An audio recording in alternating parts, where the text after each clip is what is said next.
This past. Hallo, hier ist Kuchen.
Good evening, ladies and gentlemen out there in YouTube land. I am Deleted Scenes, human being, American, and YouTube Ronin. I'd like to welcome you to Live from Sparkwood in 21, a Twin Peaks retrospective series celebrating the cult classic television series created by David Lynch and Mark Frost. Along on this odyssey, superfans aged boomer. This is the water, and this is the well. Okay, there'll be enough of that. Netters Network. I can give you more. Okay.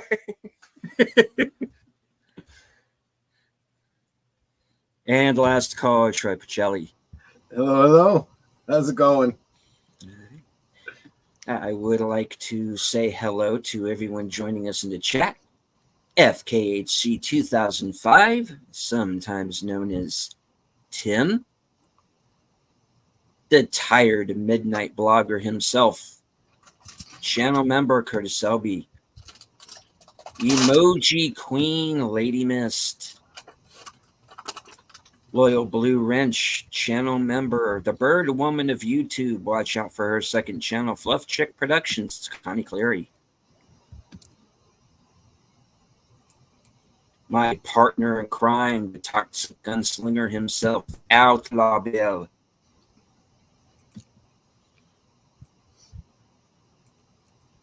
Friend of the channel and channel member, JPRPH1.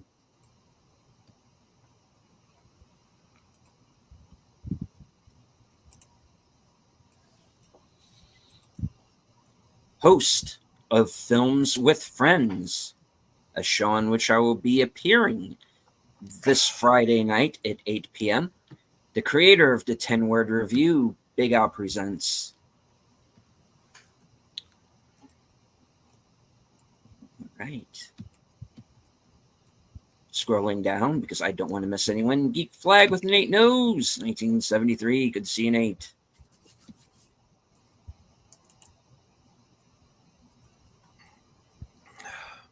And of course, I would like to say hello to everyone joining us tonight on Twitter.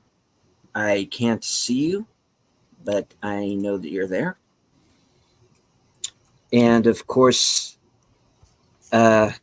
condolences go out this week to the family and friends of our fallen brother warrior, Bird of Prey 5. Yep. Rest in peace. This episode is dedicated to you.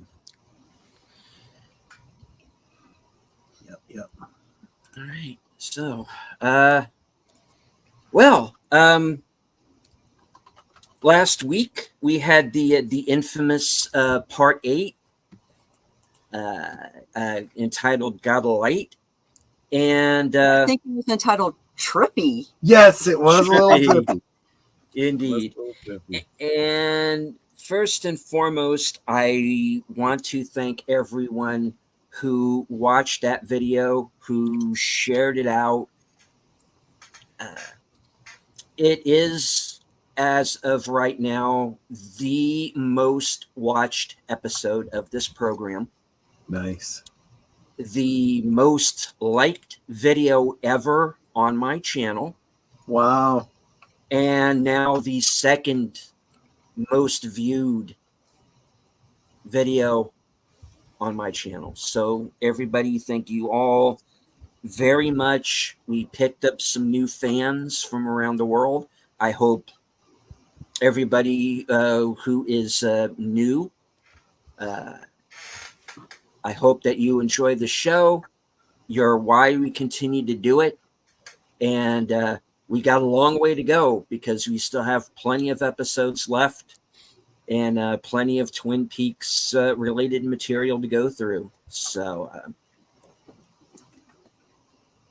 all right, on with it without further ado. All right, episode 8, everything I was told it was.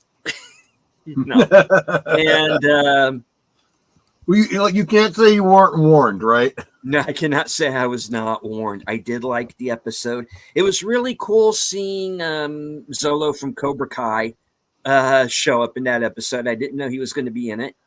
So I didn't either, and I watched it, but then see, and I'm I like, didn't know who he was when I first saw it. I know that kid from.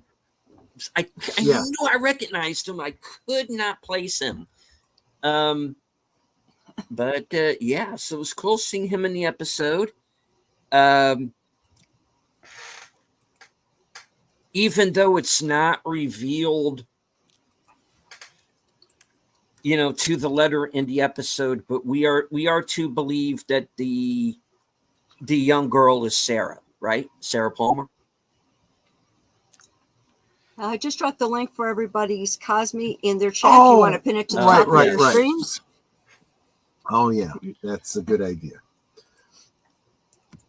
All right. Yes, the Cosme link is at the top of the chat. Go ahead, Boomer. Sorry. I was just going to say, I didn't like the guy who was asking for a light. Yeah, I don't think you were supposed to.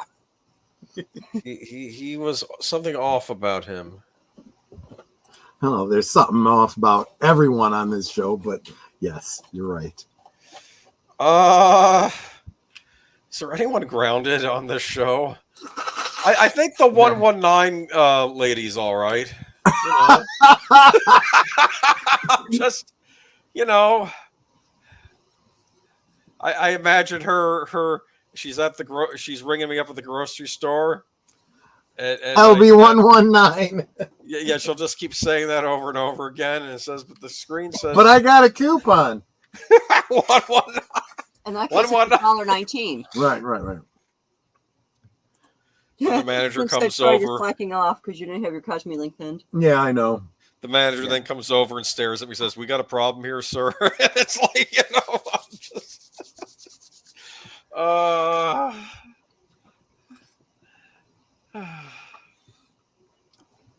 Don't be mistaken. This one is still going to be a weird one. It's just a little bit more back to form. Also, very great conversation. Well, I don't know if, one person answering another constitutes a conversation, but we didn't have enough time for it to become more. JPRPH1 reached out to me on Discord and asked a question about this upcoming episode. And I thought I put together a pretty good answer. I'll share it with you guys later. Don't want to spoil it now, obviously, because you haven't seen the episode and you kind of need the context before I can start, describing it, Well, it's interesting that you bring that up, Tim, because I do believe that what's his name? Jerry is still in the woods. We'll get back to him, by the way. And when he called his brother talking about how high he was, pretty sure it was a very, very potent form of the wacky weed. So I'm wondering if that's an indicator. Could be. Hey. Wacky tobacco. The wacky tobacco, right?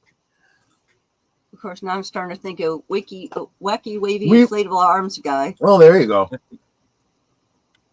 All right. I'm just going to put this out there. Mm-hmm. Jerry's going to wind up out in the woods with Jacoby, isn't he? And he's not going to come back. No. He's Jacoby's not the one to worry about this season. No. I don't mean that he's going to kill Jerry. I mean, he's just going to go out there and they're just going to like hang out and smoke weed and. Oh, that's a good point. Hadn't thought about that. You know? That's yeah. Good point. They're both they both enjoy the smoking habit. Yes. I love Geek Flag. He says the devil's lettuce. Yeah. Indeed. Bob Marley wishes he had that. Well, I'm sure he would have. Yeah. Off topic. Has anybody seen that movie about him from earlier this year? No, I have access to a copy though, but I've never seen it yet. Oh, They did that. I think they've done a few music biopics this year. Well, there was the Amy Winehouse one. Yeah, there's that that one. kind of came and went. Yeah. And again, I think Tim is trying to get ahead of us. Maybe not literally squealing like a pig, but figuratively. We'll get there. Oh boy. I'm afraid to ask. Oh no! This isn't. I'm sorry. Not quite that on the nose. That was a messed up movie, Deliverance. Yeah. What you could get away with a PG movie back in the day. Well, we just I'm making a joke. Yeah. I'm making a joke. We just looked at 2 PG movies yesterday, and it was like, whoa, what you can get away with. I'd forgotten that Annie Potts had some showed how cold she was. Let's say. Okay. She was in Ghostbusters. Nate does bring something up here that I would like to address because this happened during a show of mine the other night. Does anybody else notice lately that when you watch videos on YouTube, you can't skip any commercials? I personally have not had that issue, but I do know that people have. I'm aware of that. I'm also aware of the pop-up ads. If that happens tonight, it shouldn't. But if it happens tonight, just kind of bear with us, and hopefully the ads won't be too awfully long that you'll miss too much of the show. Well, what you can do is it's something that can be adjusted. So yeah, since we're watching live and Cosme is streaming live, there's nothing you can really do about that. Yeah, that's a problem. That is a problem. Yeah, I would just encourage people, especially for stuff like support the YouTubers however you can, but for live stuff like this, I wouldn't blame you guys for using an ad blocker. Not at all. There are other ways you can support the content creators. So, anyway, and I am pretty much new to this whole monetization thing. I'm still finding out about new things and looking at all the bells and whistles, and I've got people working with me in the background. So I am learning this. Yep. The thing you have to understand with me is that I never expected to get monetized, let alone get monetized as fast as I did. My goal was to be to 500 subscribers by now. Yeah. Not be looking at,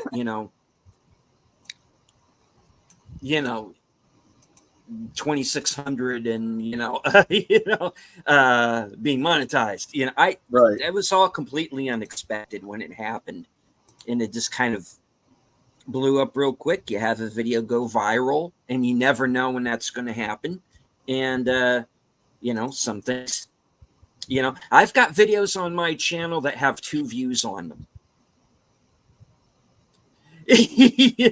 So you never know what's going to work.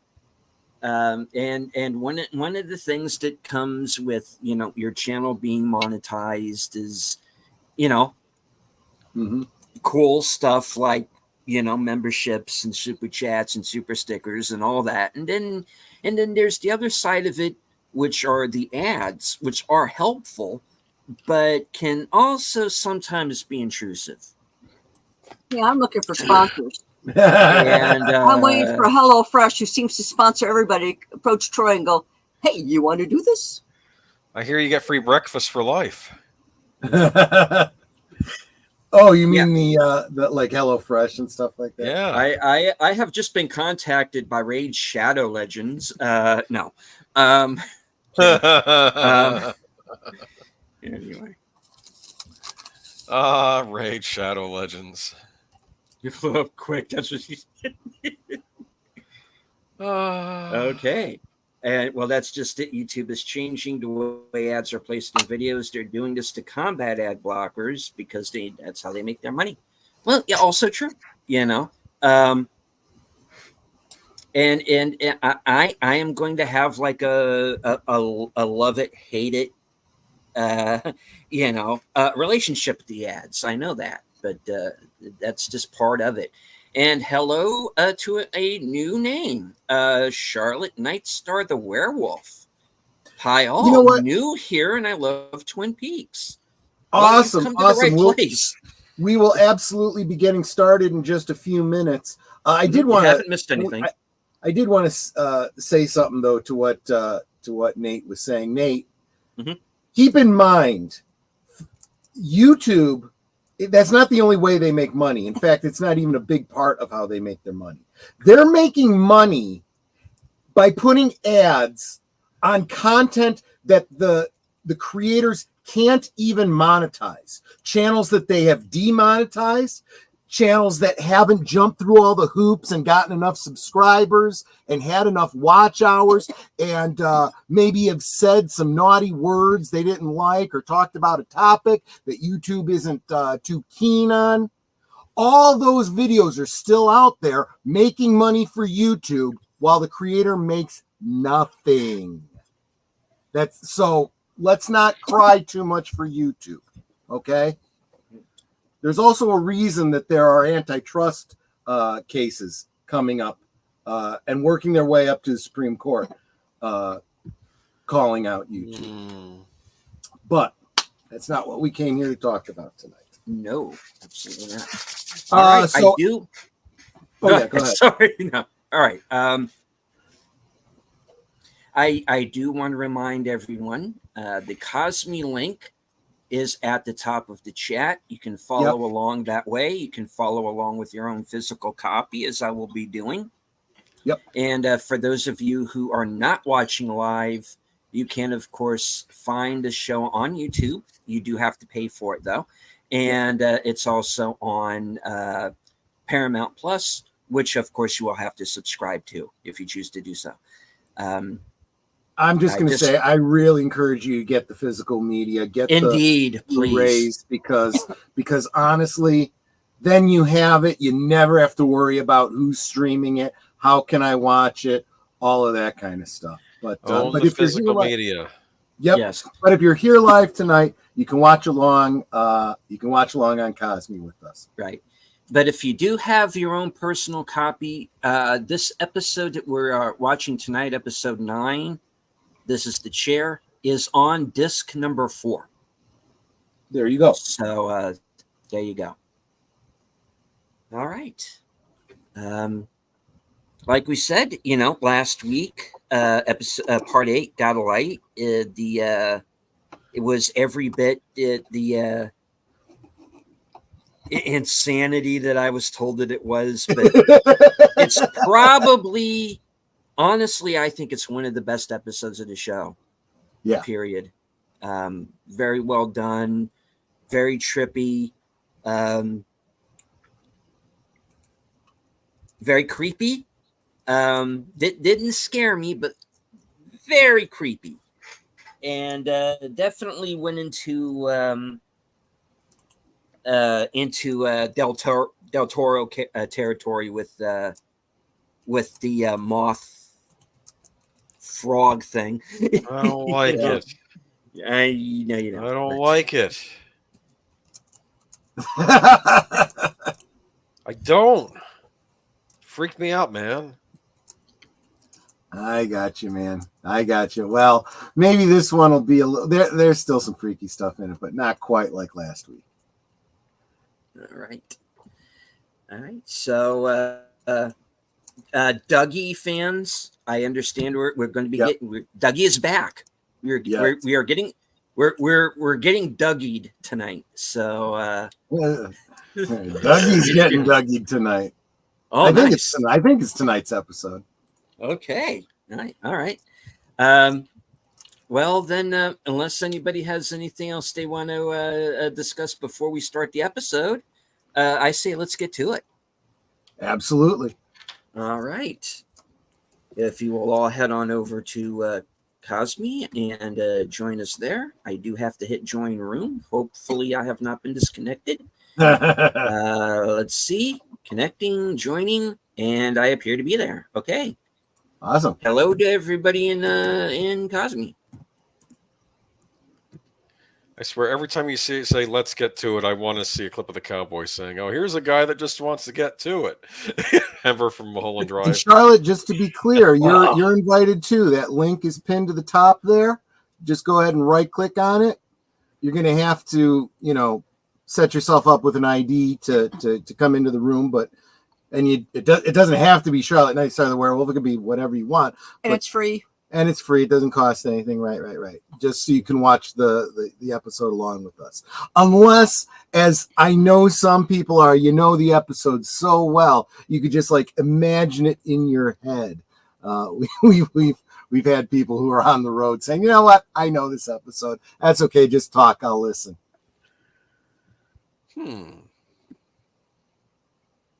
Okay, I just caught something funny in my chat on my stream. JPRPH1 was saying hello to people. Mm-hmm. Then right after it, John P was saying, "Hey, doppelganger, JPRPH1." Oh my gosh, that's funny. That is so funny. It's so perfect for the show. It absolutely is. Absolutely. All right.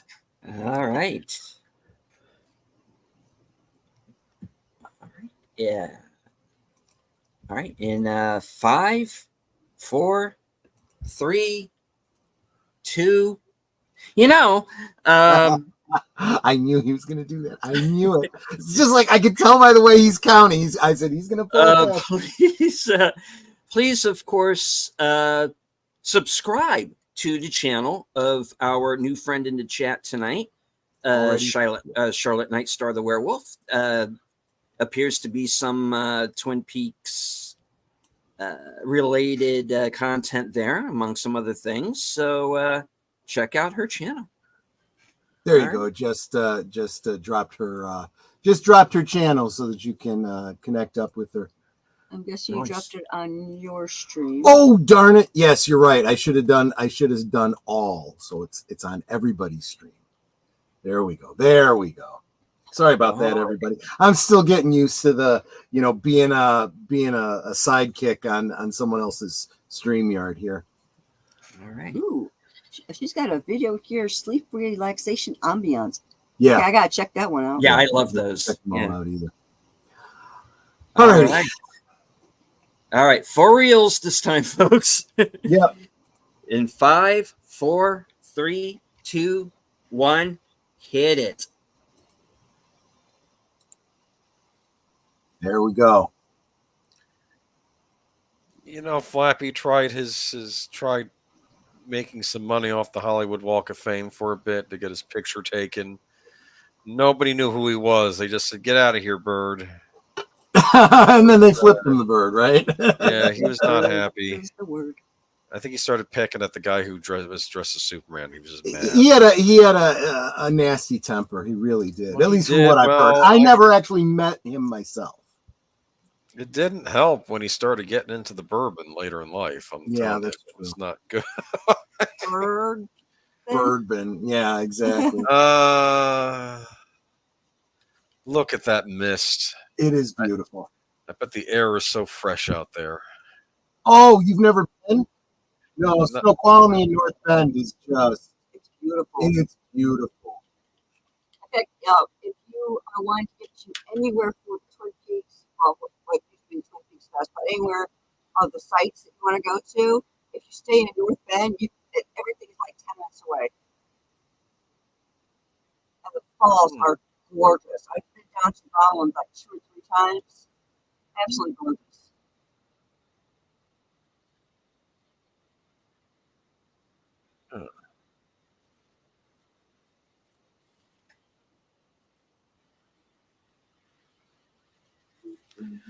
Do you like this intro more than the old intro?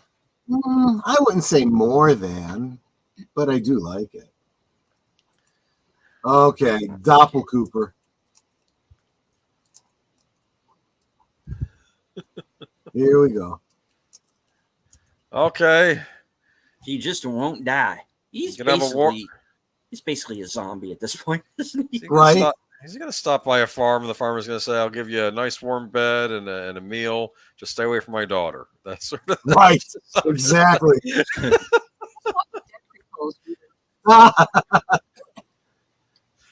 They did that on Seinfeld with Newman. They did the whole farmer's daughter joke thing. I've seen, what's his name, looking out the window. It's like, he sees Apple killing Dougie on the ground, like in the movie last time where they're in the plane and he sees the white Thunderbird out the plane window. Oh, yeah. Yeah, cool.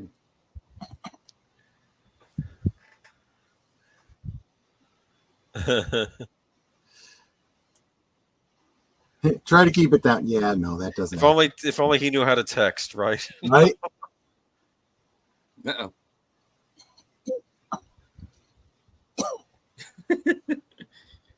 Oh, gee. Damn, Gordon. Turn up your hearing aid, man.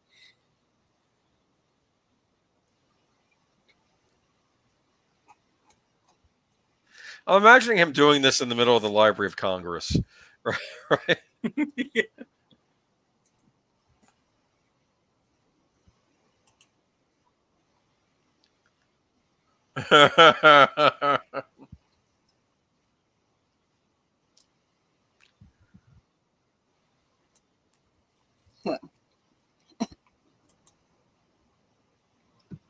Meanwhile, on The Walking Dead. Yep. It'd be funny if he's also wearing black jeans. Aha! Tim Roth. Nice. Yep.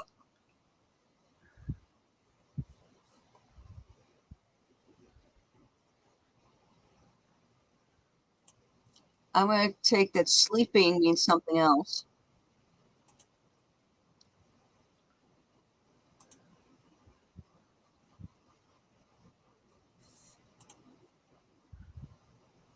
He's back in Starkweather mode, isn't he?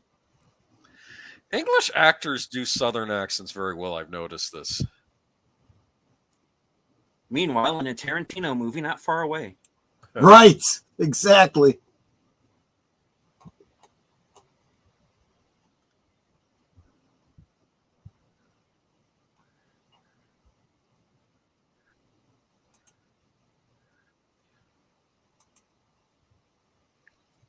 The sad thing is, I imagine there really are outfits like that in this country, some places. Oh, absolutely.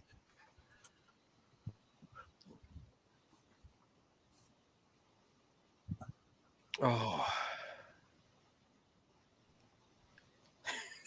Jeez.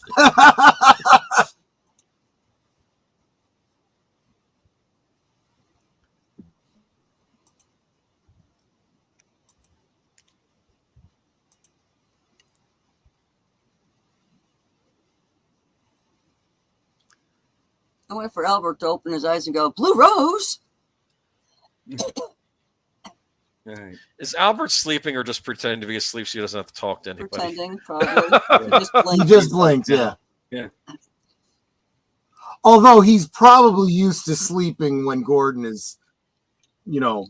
Oh, what's funny is I was watching an episode of Rosoli and Isles yesterday, and they're examining a dead body because it's supposed to be a Boston Strangler, like kind of thing where but the Boston Strangler was 40 years ago. It couldn't possibly be, the same guy and all this. Well, when one of them was going, look, there's something on this noose around this person's neck. The dead person opened her eyes for a second, blinked, and closed her eyes again. And at first, I thought she was saying, look, because she thought she was alive, until I realized, oh, that was completely in error. The person wasn't supposed to have opened their eyes at all. That's fun. You ain't going to like this, Gordon.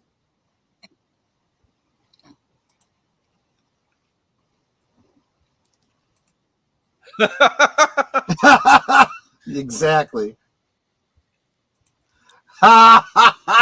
That was a great line. That was a great line. Yeah, they're sleeping. I don't think they're really sleeping per se, unless you mean with the fishes. Stacy Hamilton, you went off the rails. He's got such a cute little pink phone. All blinged out too. Oh, that's the old school. I don't like texting on those things. Oh.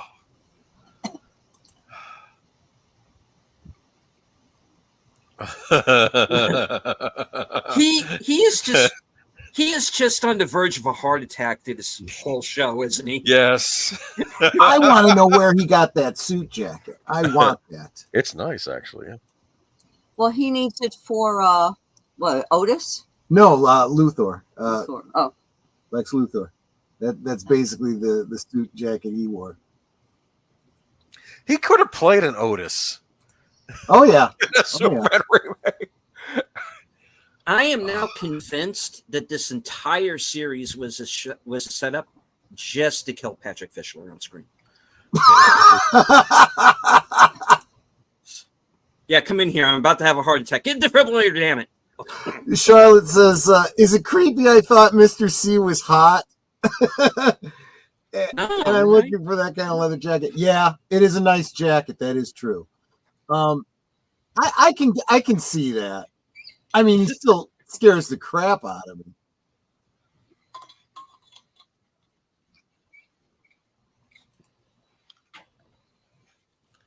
All right.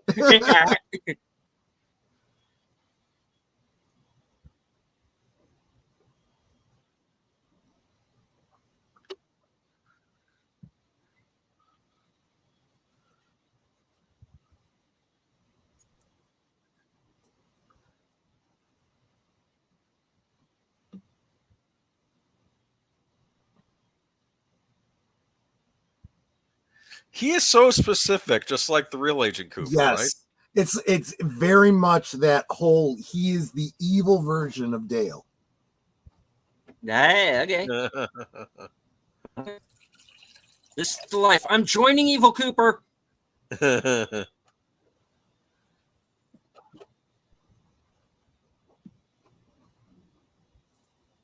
This Fast Times at Ridgemont High sequel is weird. Right, exactly. That's Jennifer Jason Leigh, right? It is, right. Yeah.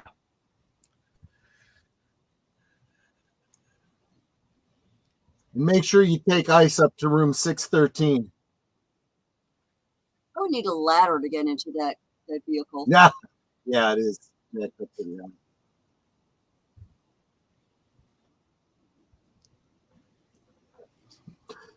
No, John, this is not a tulpa. This is a doppelganger, and they are different. And after the series, in some of the commentaries, I'll talk about that. I'll break down the difference between a tulpa and a doppelganger.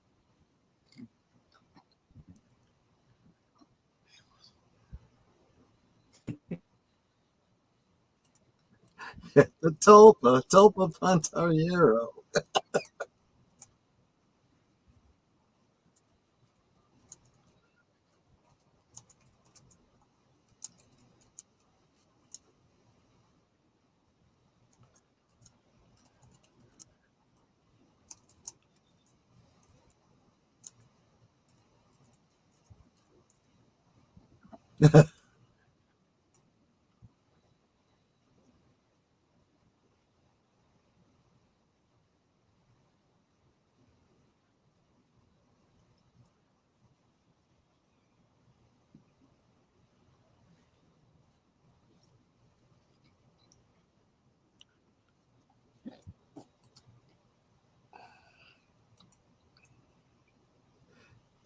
Yeah, I guess from a certain point of view, that would be appropriate, John.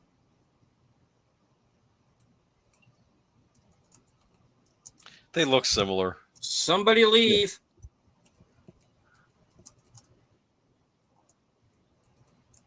You're just noticing now?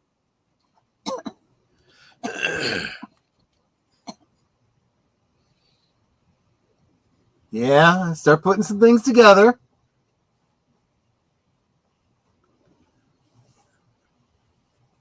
Hello. Oh, did you just win a jackpot?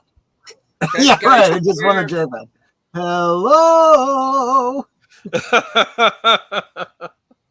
Dang, that middle guy is really tall, and his tie is the longest tie I've ever seen. It is. It is. Well, he probably is also tied it that way as well. But wow. Where is Hopper? Somebody get me Hopper.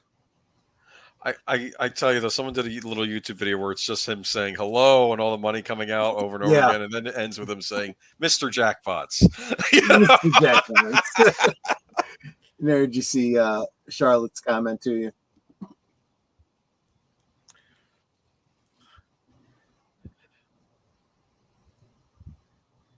It'd be funny if that's the same casino that William H. Macy's the cooler character worked at that Dougie went to.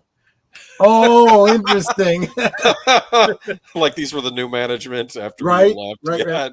And now people keep winning because he's not there.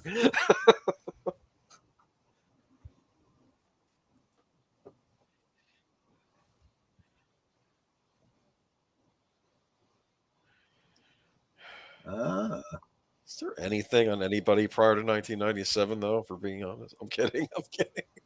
And so look at what's happening here.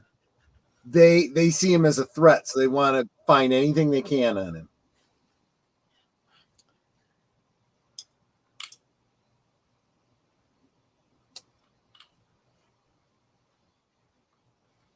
I don't know, Tim, what? They're compensating for something? Actually, witness protection would be a good explanation, right? Yes, it would. Yeah. There's nothing before 1997 on him. It'd be, it's funny. Gordon could probably pull some strings to make that the story, right? Yeah, but he doesn't even know about. I know.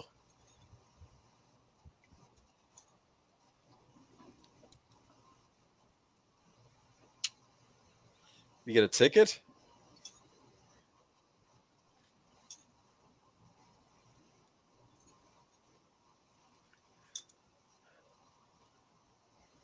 They're easily amused.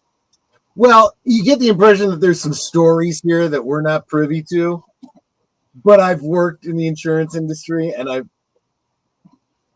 people do talk like this. Cases that they've had.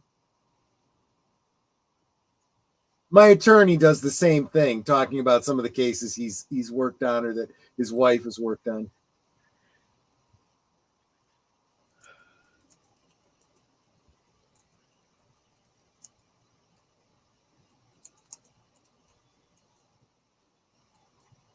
Oh God, no! Someone has been smoking some of the evidence, I see. Tim said. Yeah.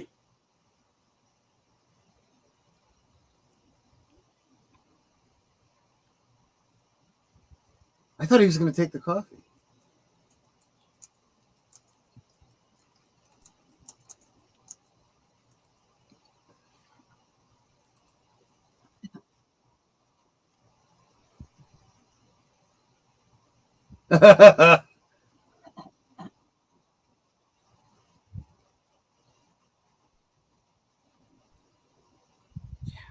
He loves his coffee. Just remembering.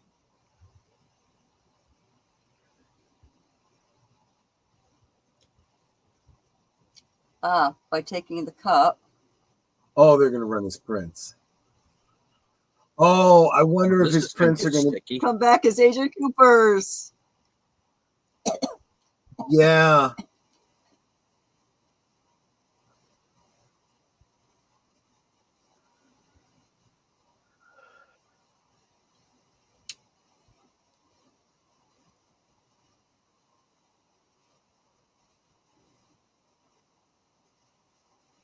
Yep. So that's why he's called the Spike. Is Well, he it could be after that. I think it has more to do with his, habit for going stabby, stabby, stabby. Yeah, don't do that. Oh, Don't, the little guy. Yeah. Yeah, Okay. little guy. Mhm.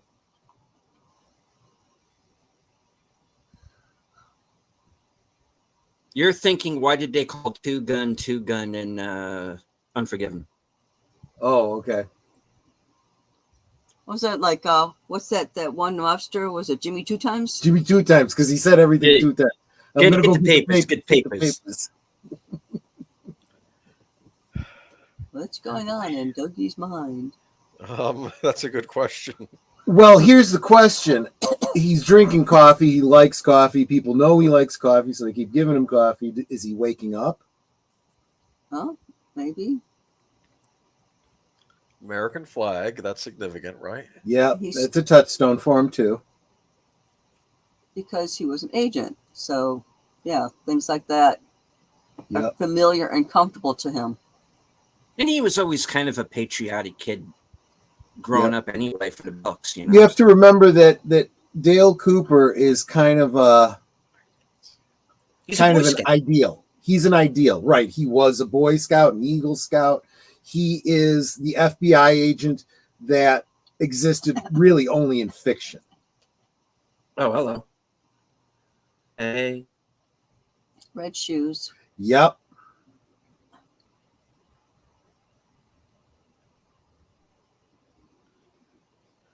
And an electric outlet.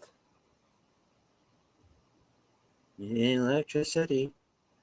Yeah, his eyes do look bloodshot. You're right. I wonder if that's because like okay, we want you to just kind of stare. Yeah, Try don't not blink. to blink. Yeah. Don't blink. And so his Blink and eyes are you're dead. Yeah. So maybe he's a little irritated. Maybe.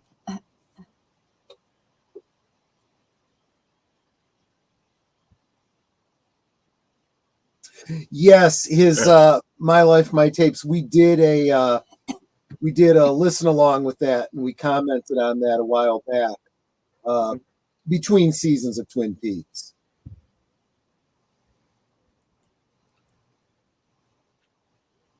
Oh no, you're talking about the book, not the audio book. tapes. Yeah. Right. Which, if you will all bear with me for just a moment, I believe,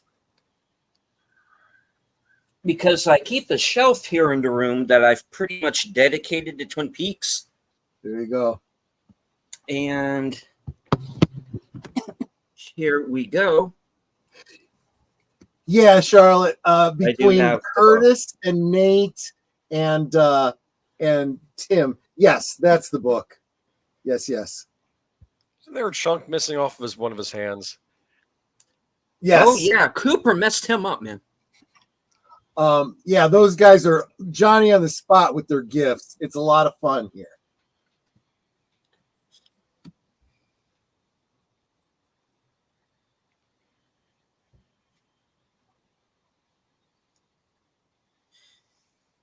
Yeah, but here's the question.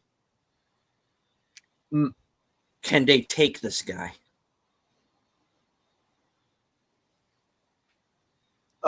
You saying can they take him alive? No, I'm saying how many are they willing to lose?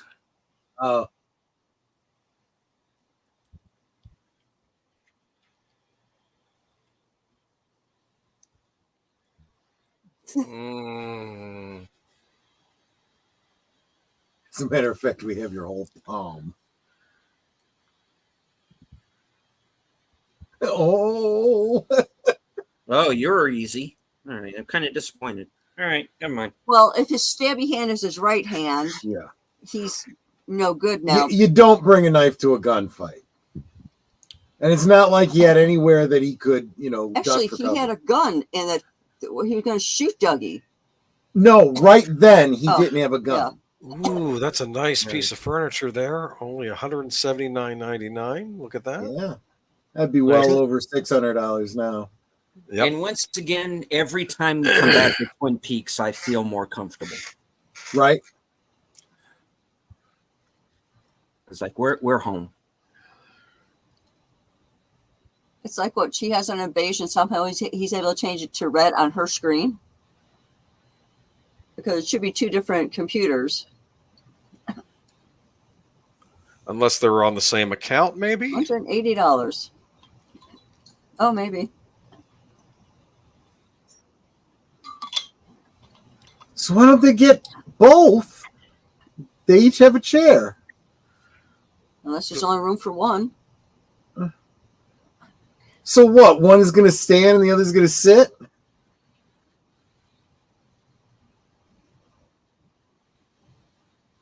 She's such a shorty. She is.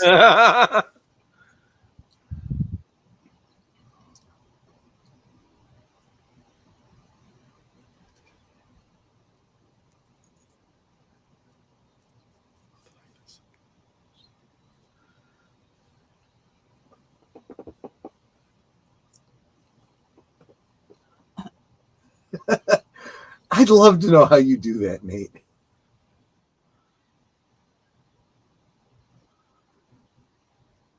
They got the what do you call it wrong? It was Pookie, not Pumpkin.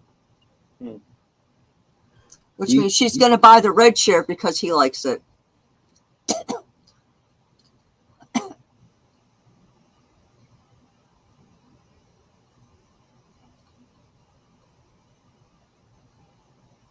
Yep. There's I don't know.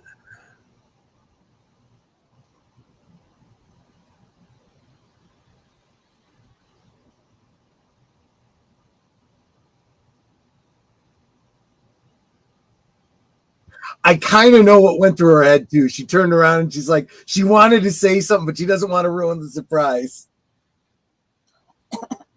What the heck? Uh-oh. Yeah, the chair fight between Andy and Lucy, right? Oh, right. We haven't seen Johnny in like Johnny. Yeah. Forever. Ooh, man down. Yeah. Oh, that's a Johnny, stud really on the didn't right remember. side there.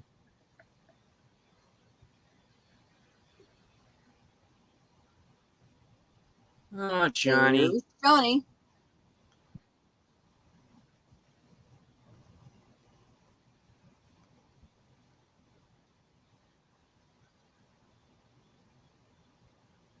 Charlotte Stewart.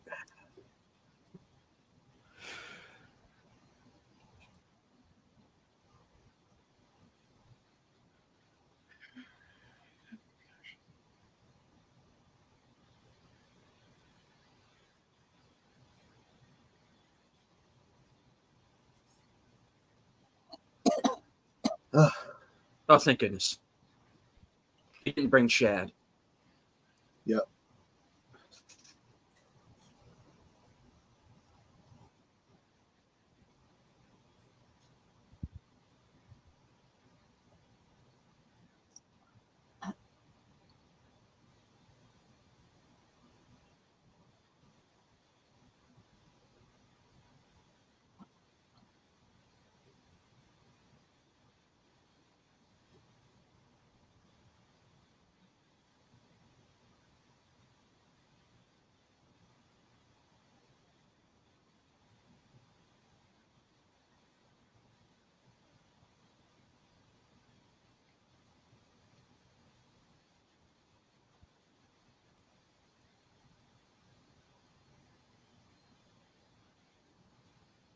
Mm.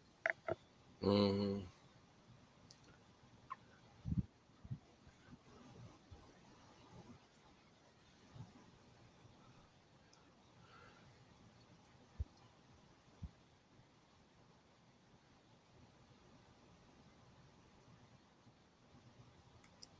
No, I'm curious.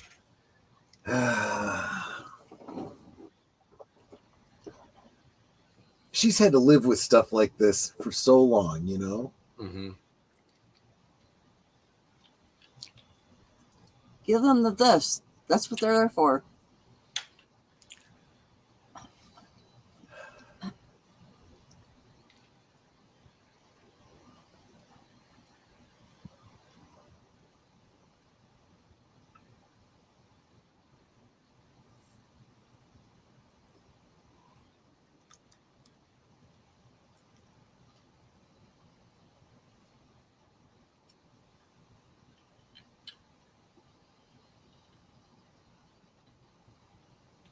It's kind of neat.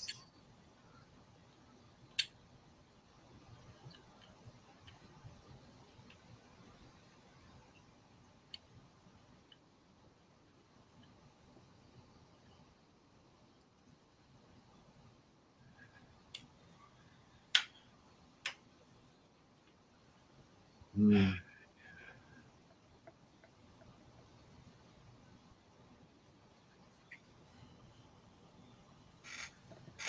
I'm really glad Bobby turned himself around. Yeah.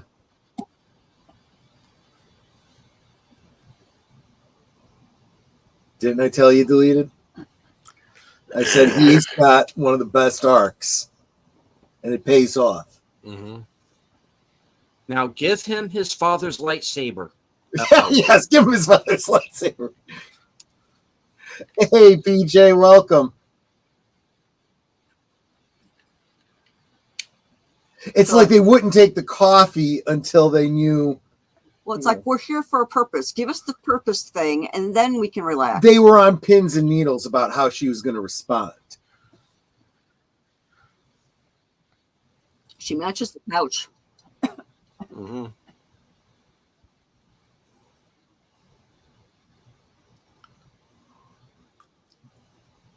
Tammy. Chief McLeod. Yes. Yeah. Watch me.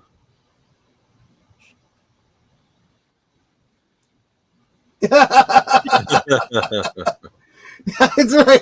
What am I going to kill the dead people? She can contaminate them with the smoke smells and all that. She didn't even want to be there. Right. And she matches the Oh. couch. And seriously, what are the consequences? What are you going to do? Throw me out? I didn't want to be here in the first place.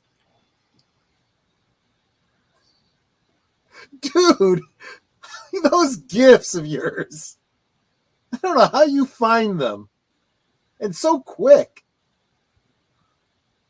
It's literally what she's doing right now. Yes. I feel like I'm in Spaceballs. What are we looking at? This is now. Around the dinner table. That's Conversation is kind of a happening. crazy suit. She matches the couch. Kinda.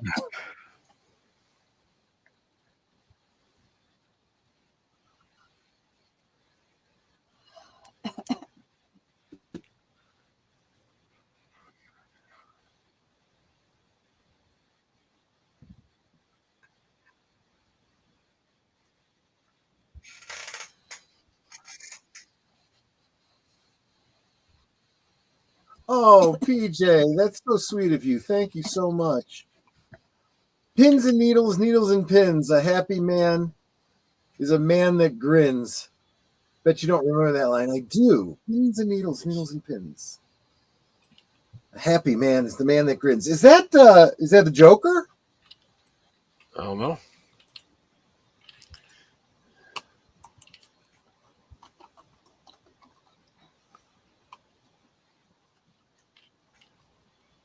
I'm not happy. Yeah. I told you wouldn't be. I knew you wouldn't be.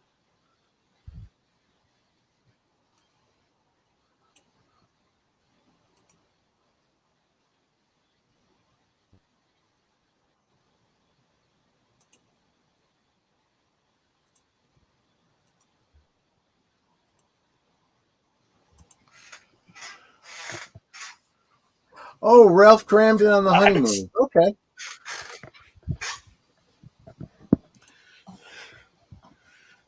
Well, thank you for Albert that is bit of about to trivia. reach over and slap her in the head right now.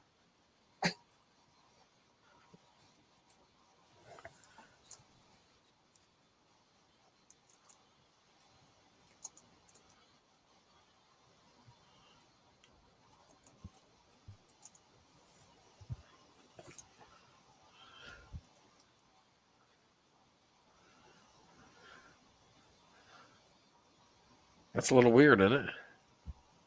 Yeah, I could see that, Charlotte.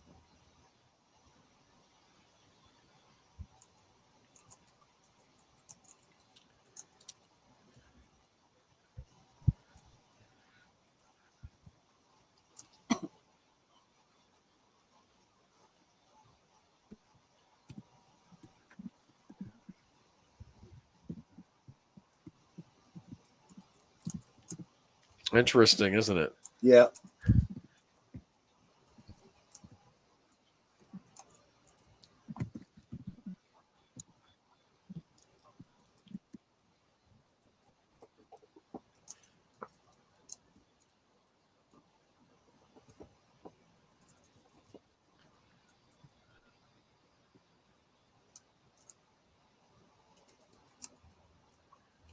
I wish they'd just get on with the last season of Stranger Things.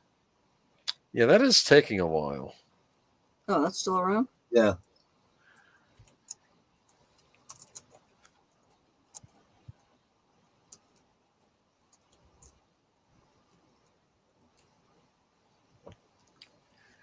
Significant. Yep.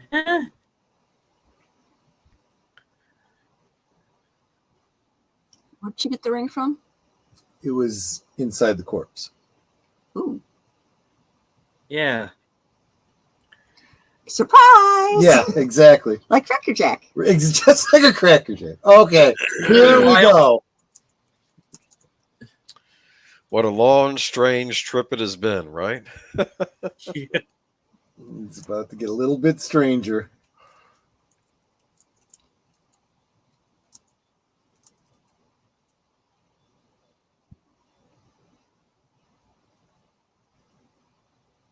Okay. Whose foot are you? I mean, honestly, that's what I would have asked. No. Don't talk to the foot, Jerry. No. Jerry, what are you doing? Jerry? Don't cut off your foot. What did he take? Oh yeah, make sure you're subscribed to Deleted Scenes. He does. He'll be doing a review of that for sure. Oh, yeah. Yeah, for sure. Also, I need to catch up on Stranger Things. Yes, Has he been there this whole time? I think he has. he's been wandering around in the woods, not that Okay. specific. Okay. I'm just because he's lost. And talking to his foot. The problem is his foot talks to him.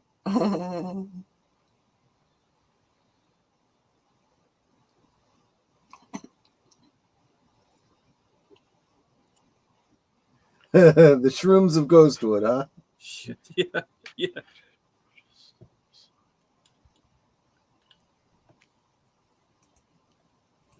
I need you to remember who you are.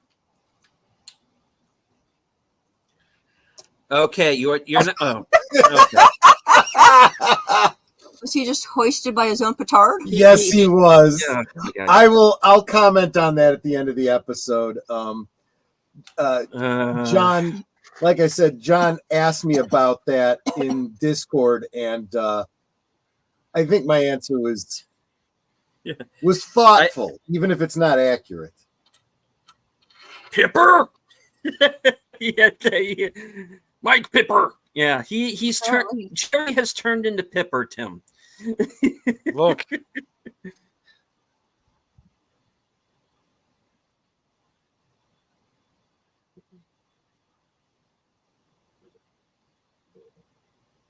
Oh, if you got a lunchroom, why would you be eating anywhere else? He wants to eat in the conference room. It's nicer in there. Because he's a jerk. Oh. He thinks the world revolves around him. Well, that's going to have to change, isn't it?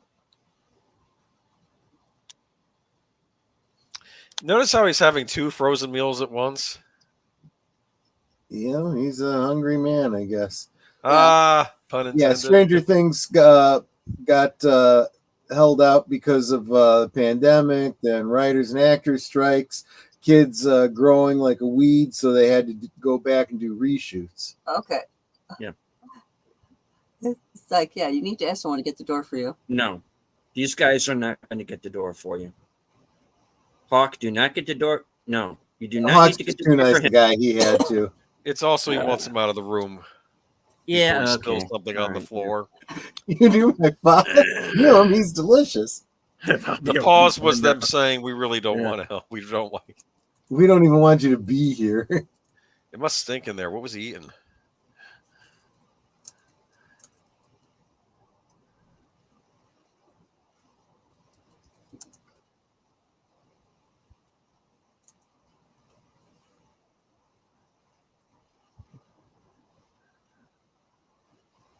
Well, you wouldn't see it if it was hidden, you goof.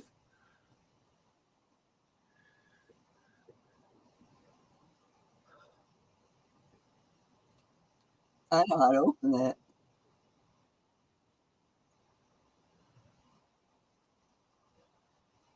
Yeah, sort of.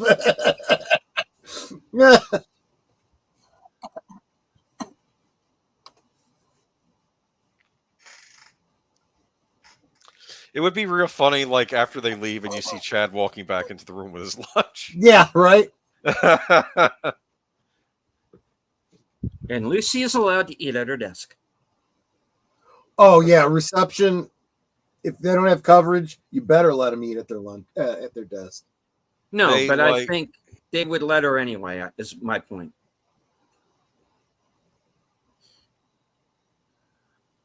Man, Curtis. Yeah, they tied on that one. Yeah, again, look across the way. You can see that's what's left of the sawmill. Not in the show, but as a filming location. Let me repeatedly throw this on the ground and hear humming noises.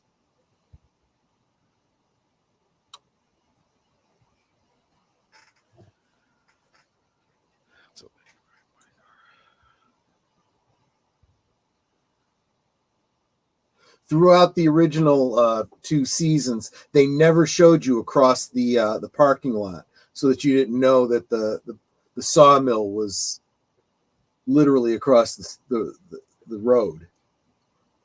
Now it doesn't matter because it's almost entirely gone.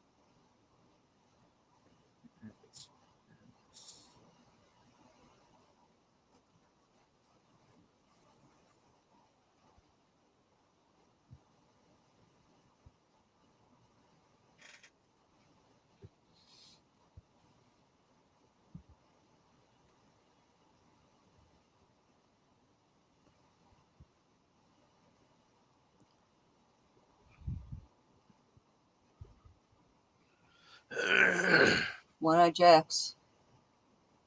Yeah. Oh, John's been missing memes because he was over on the camera.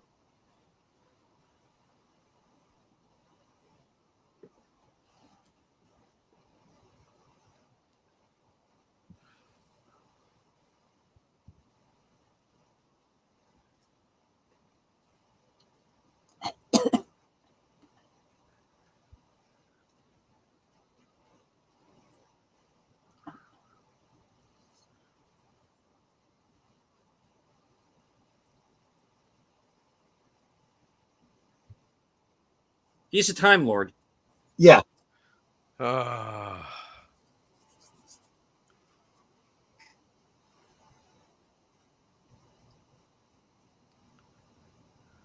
Too bad he couldn't regenerate like a Time Lord. Oh!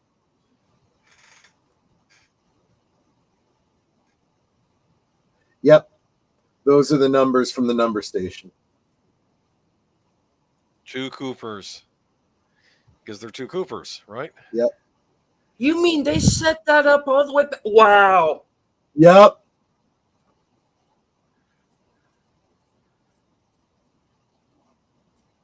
I do like how she dresses. I'll say that. Yeah.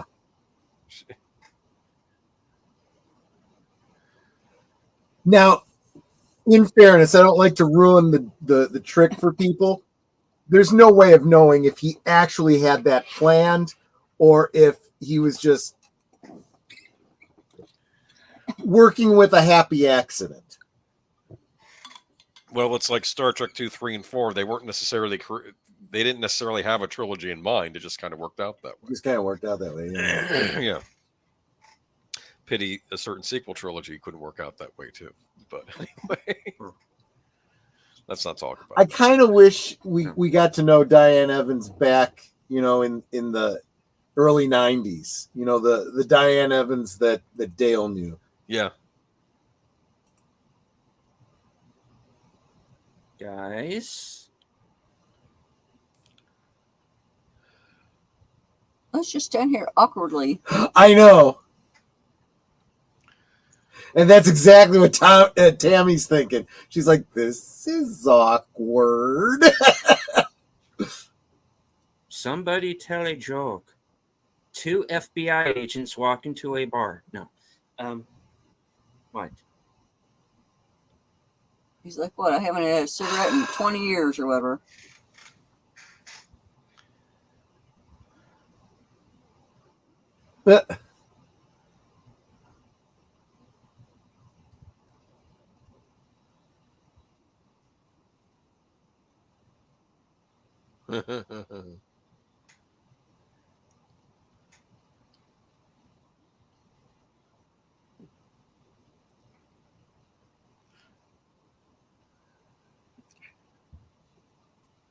Yeah, he's already had too much. Oh my goodness. Oh, right. Damn it, Stu! Pull yourself together. Matthew Lillard just knows how to do this part. So, Charlotte, you are in Washington State. So you had an opportunity to visit Snoqualmie and North Bend. I don't know if you have or not. I guess I'm kind of asking if you have.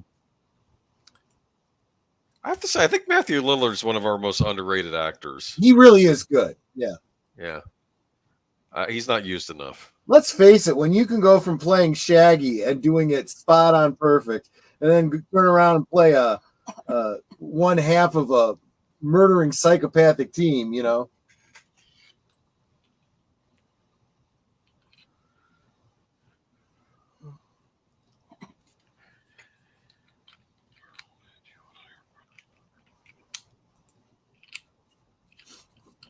Take a look back at deleted scenes list for this show, past shows. We did a whole episode just showing some of the pictures that Netter and I took when we visited the filming locations for Twin Peaks.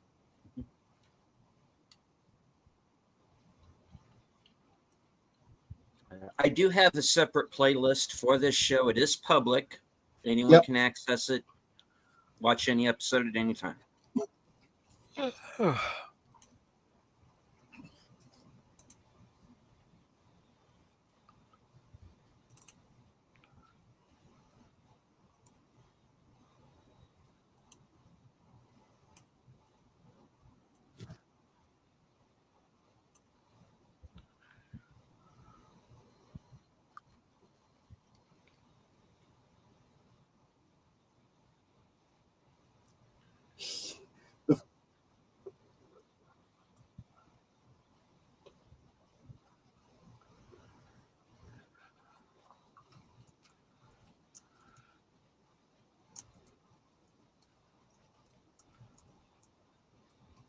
And hello to Enigma Severus.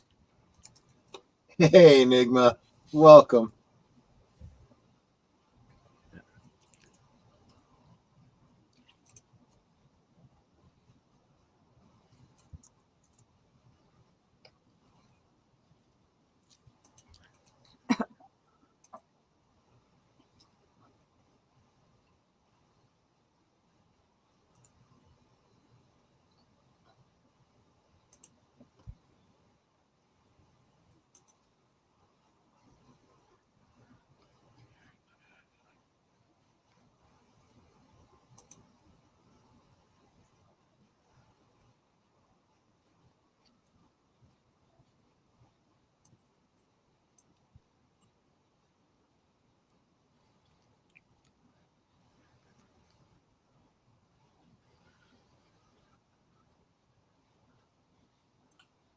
They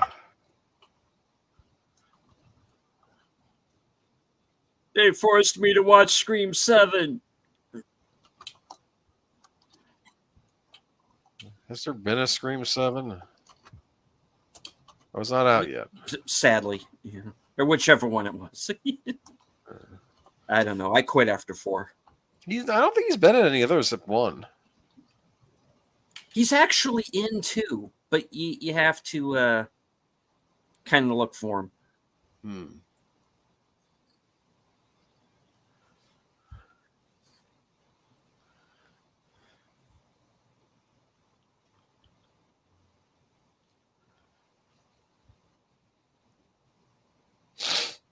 Well, he correctly identified him, that's for sure.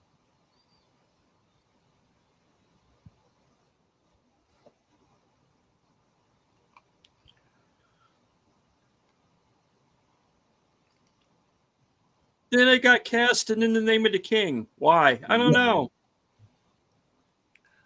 I've not seen that. Yeah.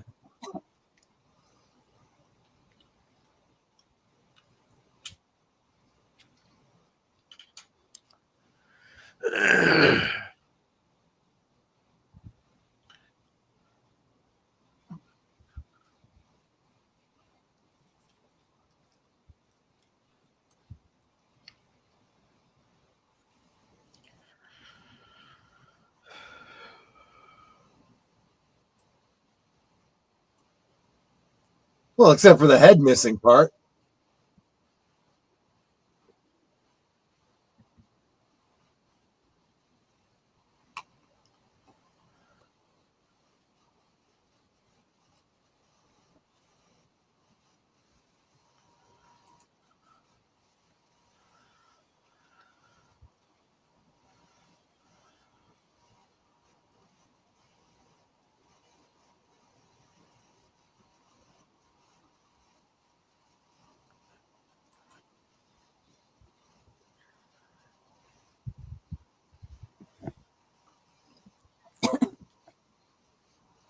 You shut up.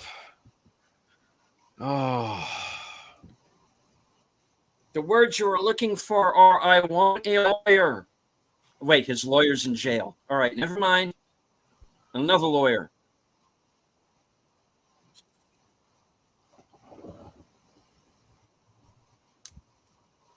In fairness, you got to admit that if he saw the things he says he saw, and I have no reason to believe he didn't, he's probably gone a little bit daffy.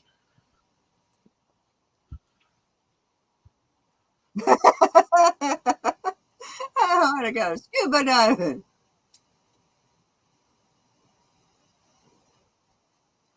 Oh. Only if it's Alton Brown's free. Good night, Jonelle. In fairness, you guys were thinking it too.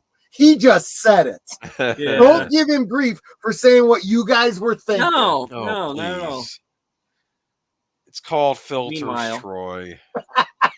Well, we know that Albert doesn't have any. It probably has gotten worse since he's become older, maybe. Oh, look. Back at the Great Northern.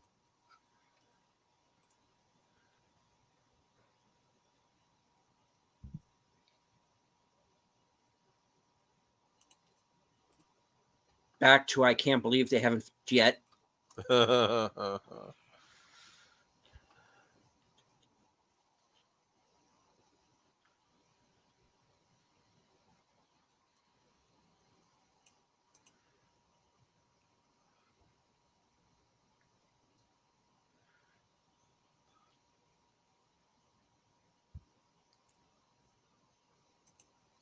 I know how she feels. We have a weird sound in our house.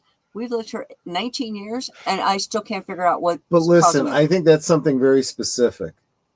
Yeah, I realize this isn't Twin Peaks, La La Land, but still. Mhm.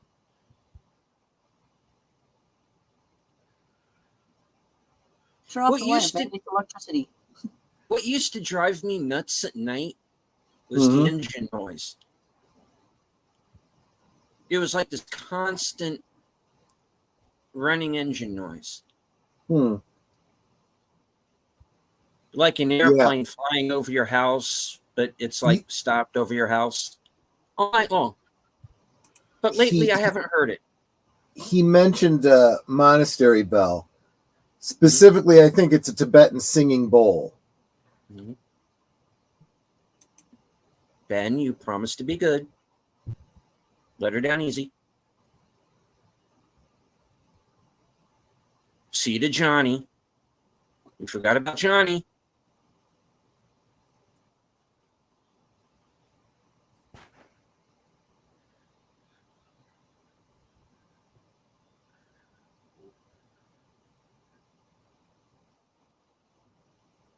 See, there's the payoff. Remember season 2 when he said, "I want to be a good man"? Yeah. Yeah, there's a lot of things from the original series that pay off here.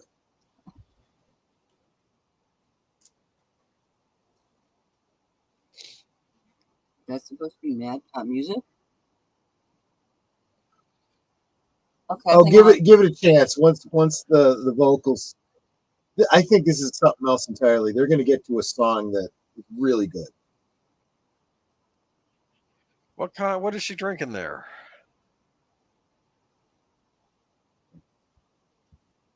I'm gonna guess it's a beer that starts with an R. Probably a local craft brewery.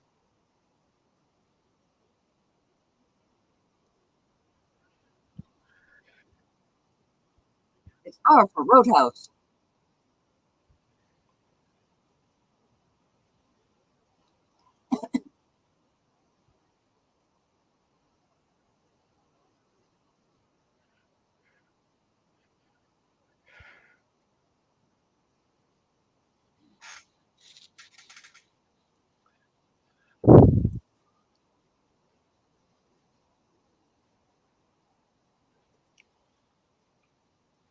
Because you kept saying 119. It's not her. Oh.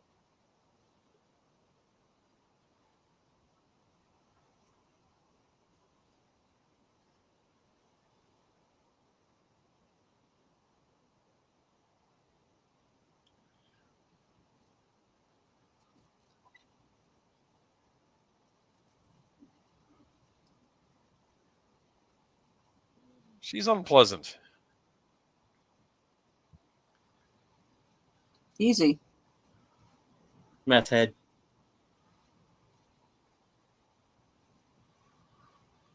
Maybe you need to wash.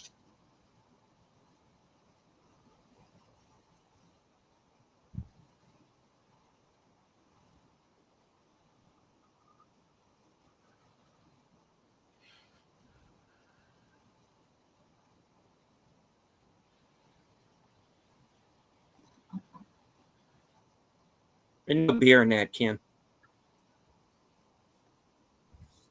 And that can's empty. Yeah. She's not fake drinking it very well. Yeah. Especially when she puts it down, you can hear the hollow can. Or maybe she just finished it.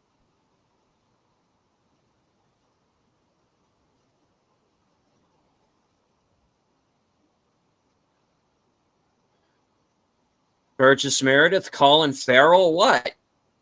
See, again, I feel like there's these characters all have a story and they're talking with in-jokes and stuff like that we just don't have any info on, which is kind of an inversion of the way shows like this usually are, where the audience knows more than people in the show.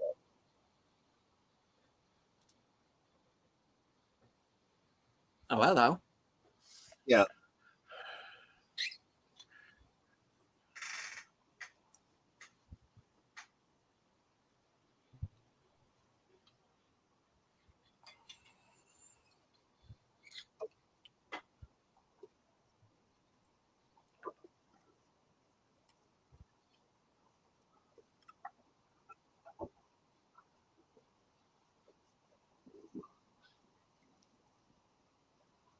So this is a violent yet flammable world, performed by Heather D'Angelo, Erica Foster, and Annie Hart.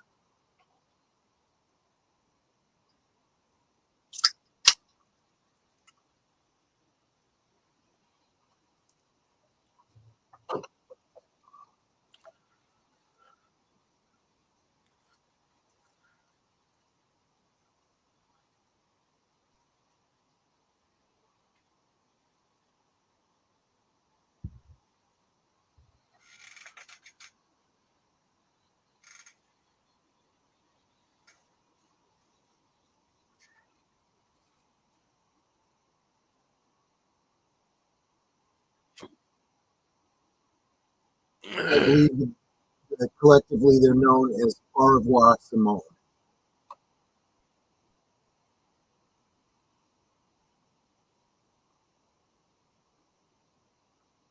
I like the inside jokes and the backstory we don't have. It makes it more authentic towards the audience, being thrown into something we are only able to observe. En medias res, they call it, in the middle of the circumstances happening. Exactly right, Enigma.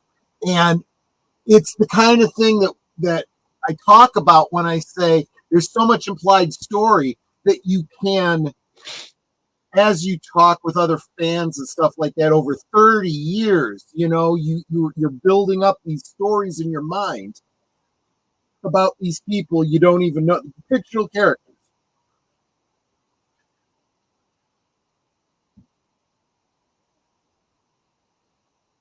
It also goes a long way towards what we talk about with so many franchise films and shows these days, where they feel like they always have to go back and do a prequel to fill you in on all the details of every little thing. It's like, no, just leave it be. We know the broad strokes. Let us fill in the details.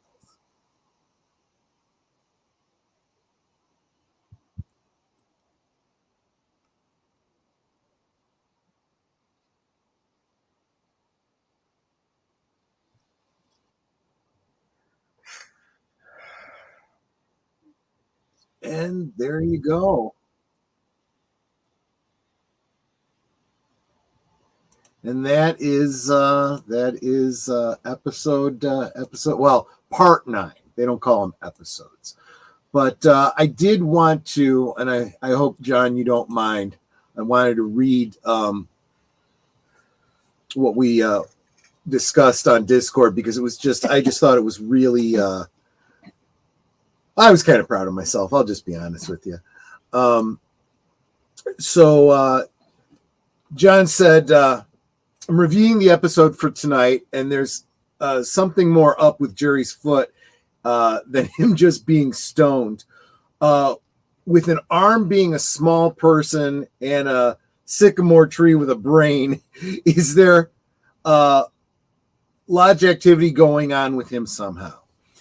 Is he jumping between timelines or something? This is my 3rd time through this, and I never noticed it before. Yeah, see, that's another thing. Like I say, these elements, you can watch the show over and over again. You have something else to focus on, a new thought. So this is what my response was. And I started out with a disclaimer. My answer here is just my personal analysis, theory, and speculation, and has no bearing on Lynch's and Frost's actual intent, as if I even knew what those were. This is only a guess. In many superstitions, certain body parts hold symbolic meaning. And an illness can be symptomatic of something in that superstition. For example, 2 weeks ago, Agent Cole told Tammy about the spiritual finger, and he indicated the ring finger of the left hand. It is believed that this finger is linked to the heart, and this is why that finger is the one that you put the wedding band on. Now, since the spiritual finger is on the left hand, that may relate to Mike and the arm. To remove the arm was Mike's attempt to separate himself from Bob, and maybe that distances himself from the lodge in some way, losing some of his spirituality and becoming more grounded in the real world. Yeah, and I put a question mark in parentheses because I'm not 100% certain about that. It's pure speculation. I said, by the way, near the end of this episode, we see a woman with a skin rash. Pretty sure that plays into this whole body part symbolism, but I'm not entirely sure how. Feet are related to the Last Judgment in tarot. The hanged man is hung by a foot. When the foot says it's not Jerry's foot, I think it's like saying, this isn't your last judgment. Jerry then elevates the foot as if he's being hung by it, like in the hanged man. I think that whatever he smoked or whatever drug he did, which people believe bestows higher consciousness, allows him to see the spirit world and know that a last judgment is coming, but it's not his last judgment, but someone close to him. And he will witness that judgment in an upcoming episode. That's just my take on the whole foot thing. But again, for all we know, it could be, I'm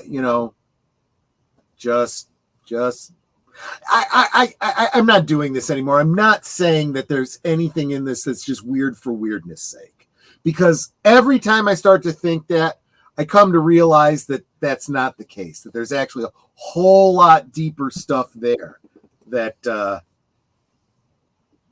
I'm overlooking by dismissing it that way. So I'm not going to do that anymore. It's not just weird for weirdness sake. There is a meaning. That is my current hypothesis on what I think it might mean. We'll see if that bears out. See if you guys happen to agree with me. Don't know. But like I said, hold off, because there is a judgment coming for another character who is close to Jerry, but not Jerry himself. Judgment Day. Mm-hmm. August 29th. Yeah, tell Sin that we indirectly mentioned her in tonight's episode. Mm-hmm. But okay, yeah, this wasn't the episode that I thought it was. We didn't get as much Dougie and Janie E as I thought. That might be next episode. The invite for the Discord. Sure. Let me give me a second, Charlotte. I've got so many tabs open right now. Over on my channel, because we're all simulcasting this. Over on my channel, I have the Discord. I've got some other groups that I've created completely unrelated to this. I got a bunch of other interests too. Where is my Discord link? I don't have it. I'll just pull it from Discord. Give me just a second. Oh, I've got your Rumble link. I don't have your Discord link. Yeah, that's fine. I'll get it for you. Talk amongst yourselves. Talk. Well, so you were upset about the fate of Major Briggs, I guess, aren't you? Deleted scene. Yes. However, I have a feeling we're going to see him again in some fashion.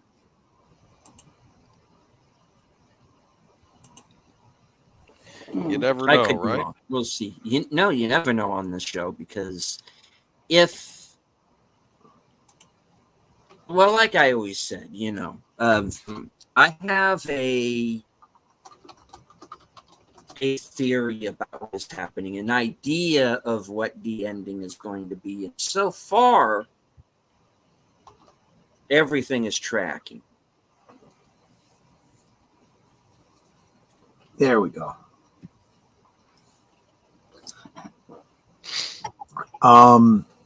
So my concern is that you will be like so many were by the time we get to the end of this. You might be disappointed, but I think that you are a long-time fan of not just Twin Peaks, but of Lynch, enough to know that you should not be expecting resolution by the end of this. Oh no, not a resolution. See, the new girl said it too. She said, "You sound like David Lynch." Yeah, I said, even when you don't try to sound like him, you sound like him. Yeah. So, I don't expect this to be a straight line. It never is with Lynch. But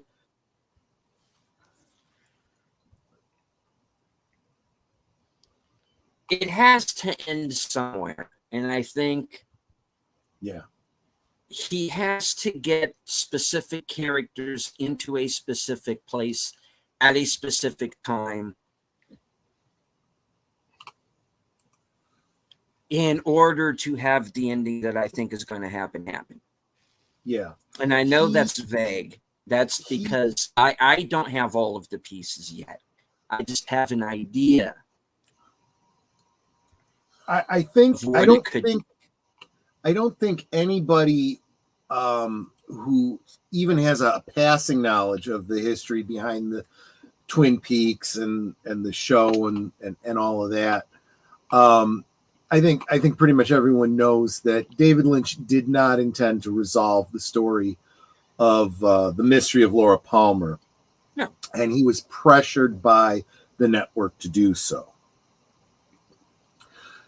And we mentioned this before, especially during the Fire Walk with Me watch party, that the opening scene is somebody smashing a television, which is, it doesn't take a rocket scientist to guess or a philosopher or whatever to guess what his message is there. He did not like working with the television executives, so he's showing us how frustrated he is. But go ahead. My interpretation of things at the time, and I've brought this up before, was that Cooper would eventually solve it. And maybe that was never David Lynch's intention to come out and say it, but in the end, Cooper was going to figure it out. But he was going to have to go on to this Odyssey first. Yeah. The thing is he in the series, he is at in the series as we're seeing it now, where we are in the series. That's the point I always thought he had to get to. Yeah. There was this whole other Odyssey that he had to go on before he figured out who killed Laura. He was always going to solve it. Mm-hmm. It was just going to be many years down the line. Now, I always thought that if the show had lasted at the time, say it went, or let's say, for example, just as an example, that it had gone 5 years. Mm-hmm. The network, they do whatever they want to do. They take it wherever they want to take it. But the Lynch and Frost decide, 5 years and out.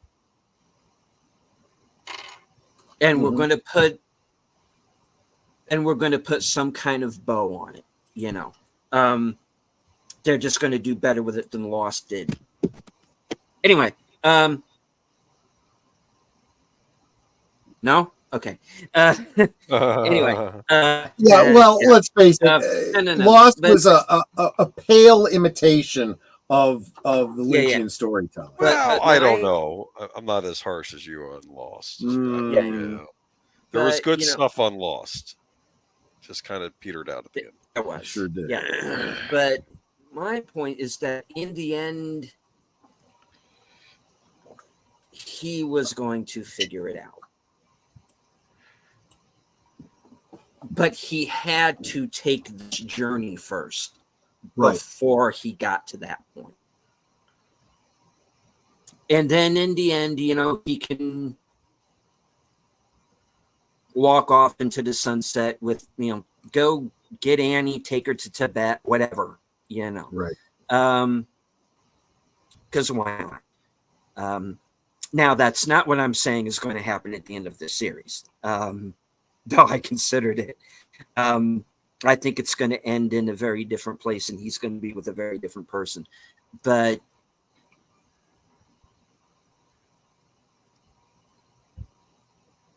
that's the fun of it for me, is the ride. And the reason why I'm sitting through all of these the reason why I'm sitting through all of these cameos, even though I don't think we need them all, Right. is that's part of the journey. Right. And that's also life. How many people do we run into in our lives who we maybe meet one time and then you never see that person again? True. That's the way I'm looking at the cameos right now. Maybe something's going to come out of those, and maybe they're not. Those two meth heads at the end of this episode, maybe we never see them again. But we know they're out there, and they're going on their own.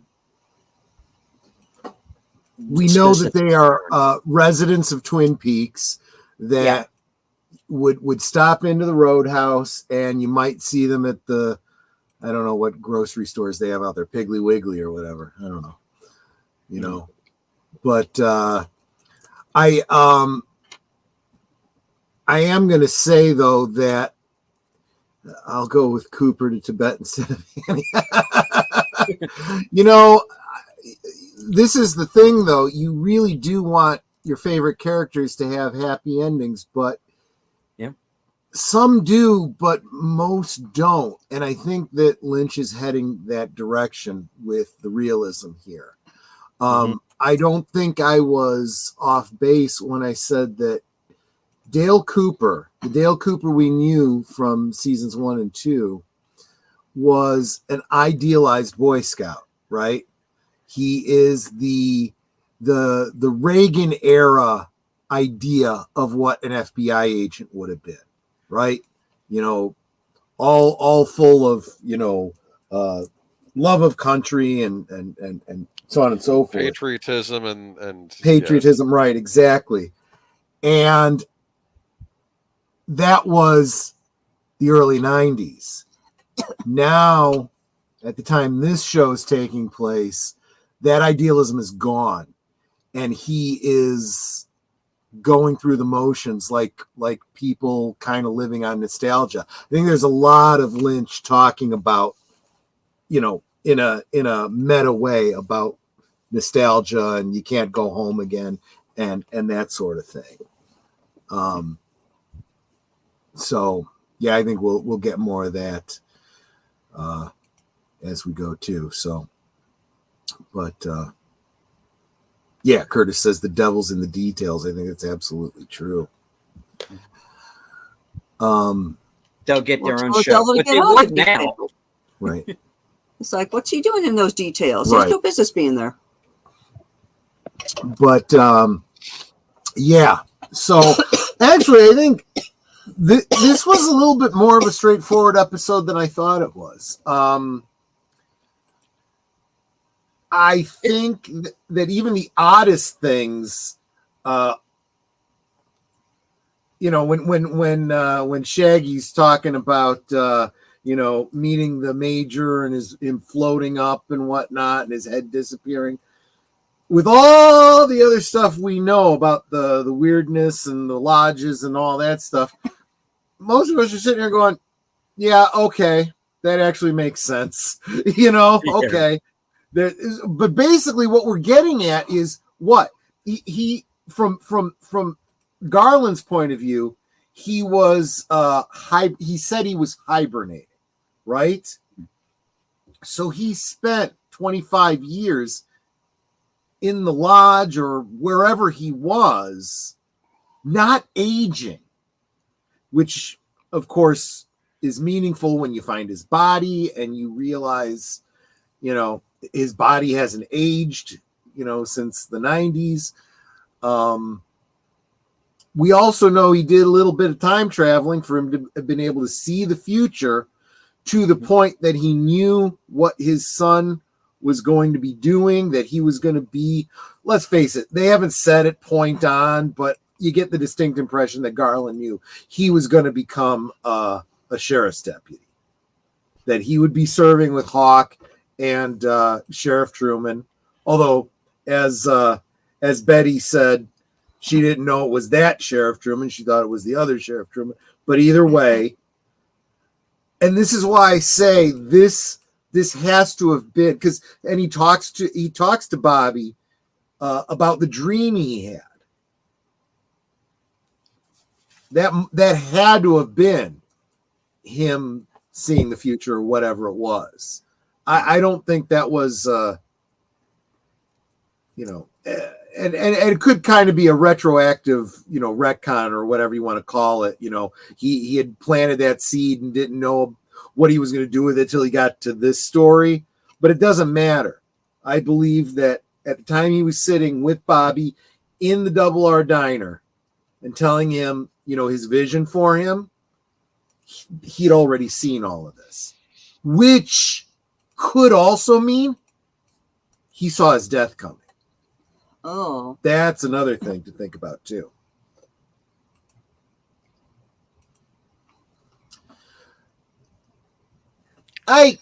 Charlotte, I cannot appreciate you more. I love everybody coming here. We get so much great discussion. I get a lot of encouragement on these talks, but I just so much love having someone new here that's digging it all. I love when people get my crazy, I really do. That's why I love Netter. That's why 30 years on, she's, she had no interest in Twin Peaks when we first met, but she went with me to the Twin Peaks fests and I went for the donuts. You went for the donuts. Charlotte, I did send you a DM on Twitter. Go check that out when you get a minute. See, you're making friends already. There you go. I make friends easy. Yes, you do. You are very outgoing, and I appreciate that about you. But it's all the hi, sweeties. It's an honor to be here and meet you all lovely friends. Yeah. So, I think most of y'all probably know this already, so I'm saying it more for Charlotte's benefit, but, I don't know if you guys remember. The goal is to every week we're going to watch an episode. When we get to the end, I think we're going to take a week or so to digest, kind of review, go back over some things. Can we digest some cherry pie? Absolutely, but I can't push it through the mic, so you're going to actually have to pick up your own. Pick up your own. You know what I'll do? What I'll maybe do is in the MeWe group. I've been using. I set up in the MeWe group, and I have been very inconsistent about this. Setting up events for each one of our shows, all of our shows. This Last Call, Geeky Geezers, Thursday Things, all that stuff. But I've been kind of using the event section for Live from Sparkwood in 21 for dropping other Twin Peaks related things, and I think at some point I'm going to scan the recipe for cherry pie from the Access Guide and drop that in there for you guys.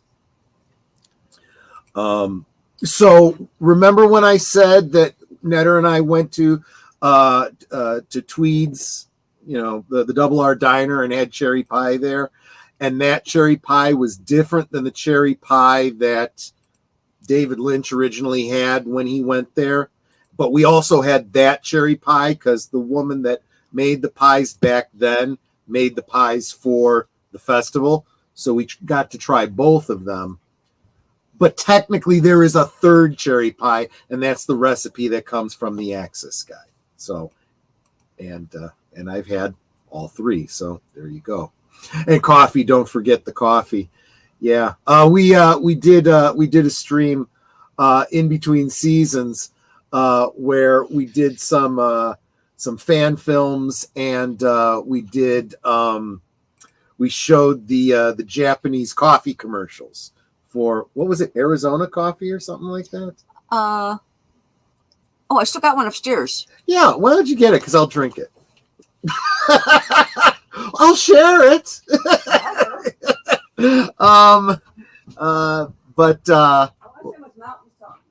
No, I think it was the name of a state, which I think is weird for a Japanese coffee,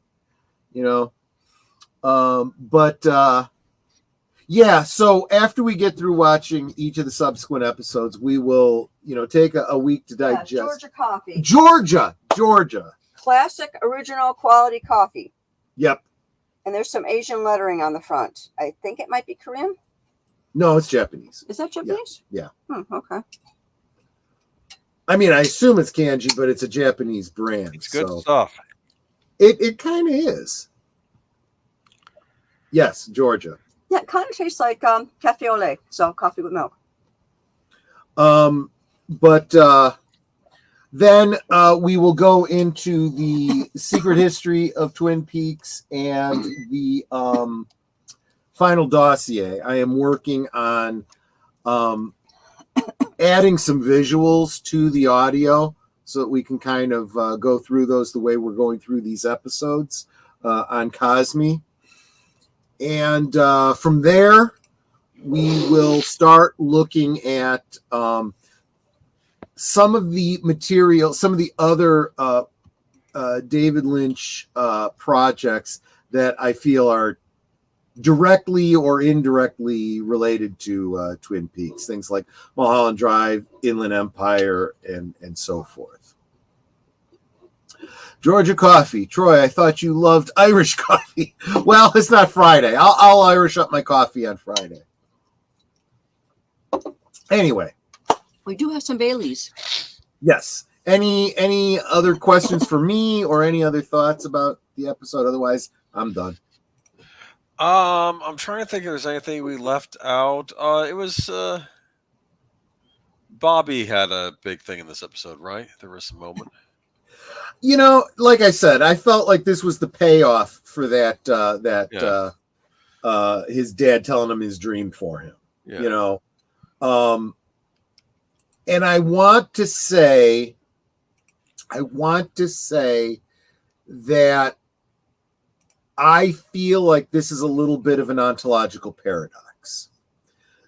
That Garland saw this future in a dream. Maybe it wasn't a literal dream. Maybe he literally did see the future, you know, through the lodges and whatnot. And came back and told his son about it. And the way he told his son about it was infectious. It made Bobby want to go down that path. Although David Lynch didn't actually originally write Dune, he just adapted it. He definitely used some of the inspiration of Dune, the whole idea of someone who is able to see possible futures and choose which path to go down. Right. I feel definitely plays in here, where Bobby was going down a certain path, but he chose another path inspired by the vision that his father gave him. Right?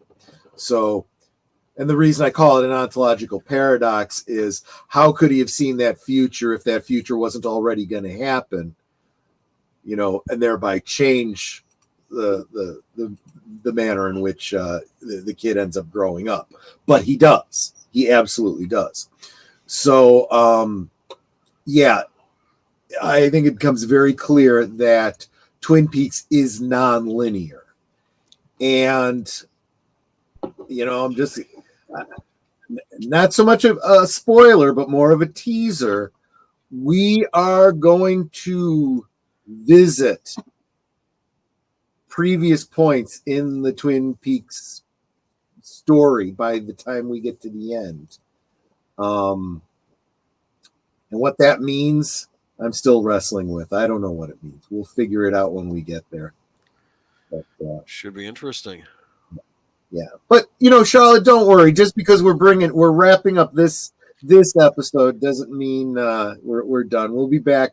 We'll be back every week.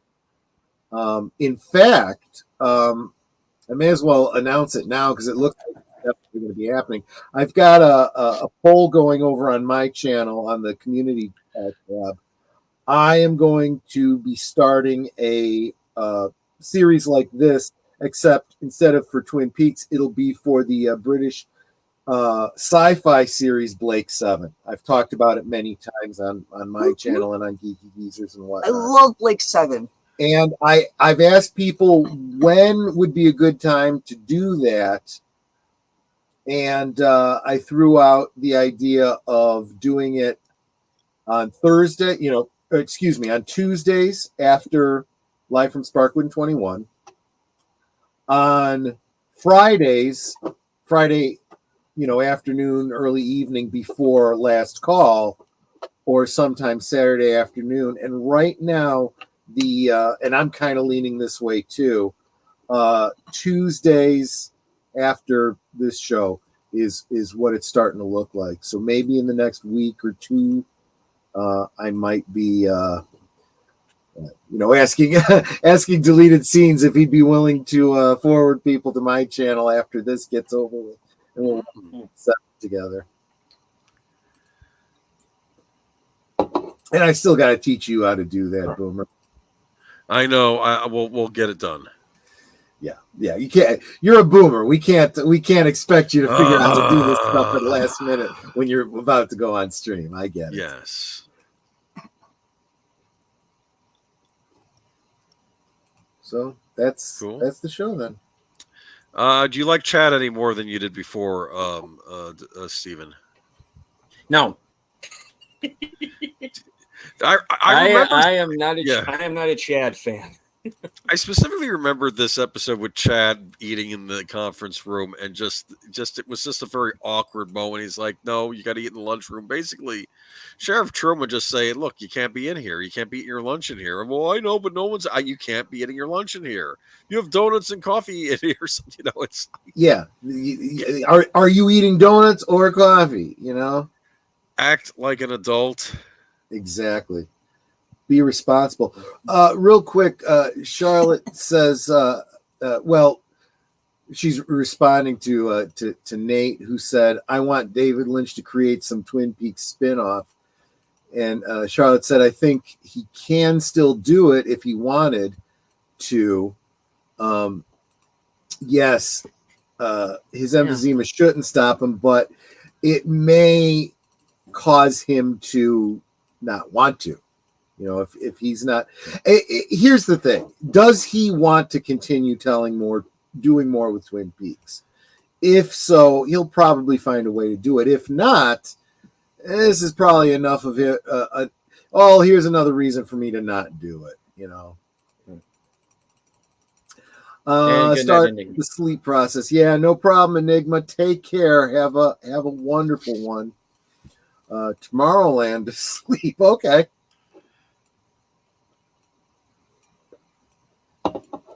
Yep. Take care. All right. Yeah.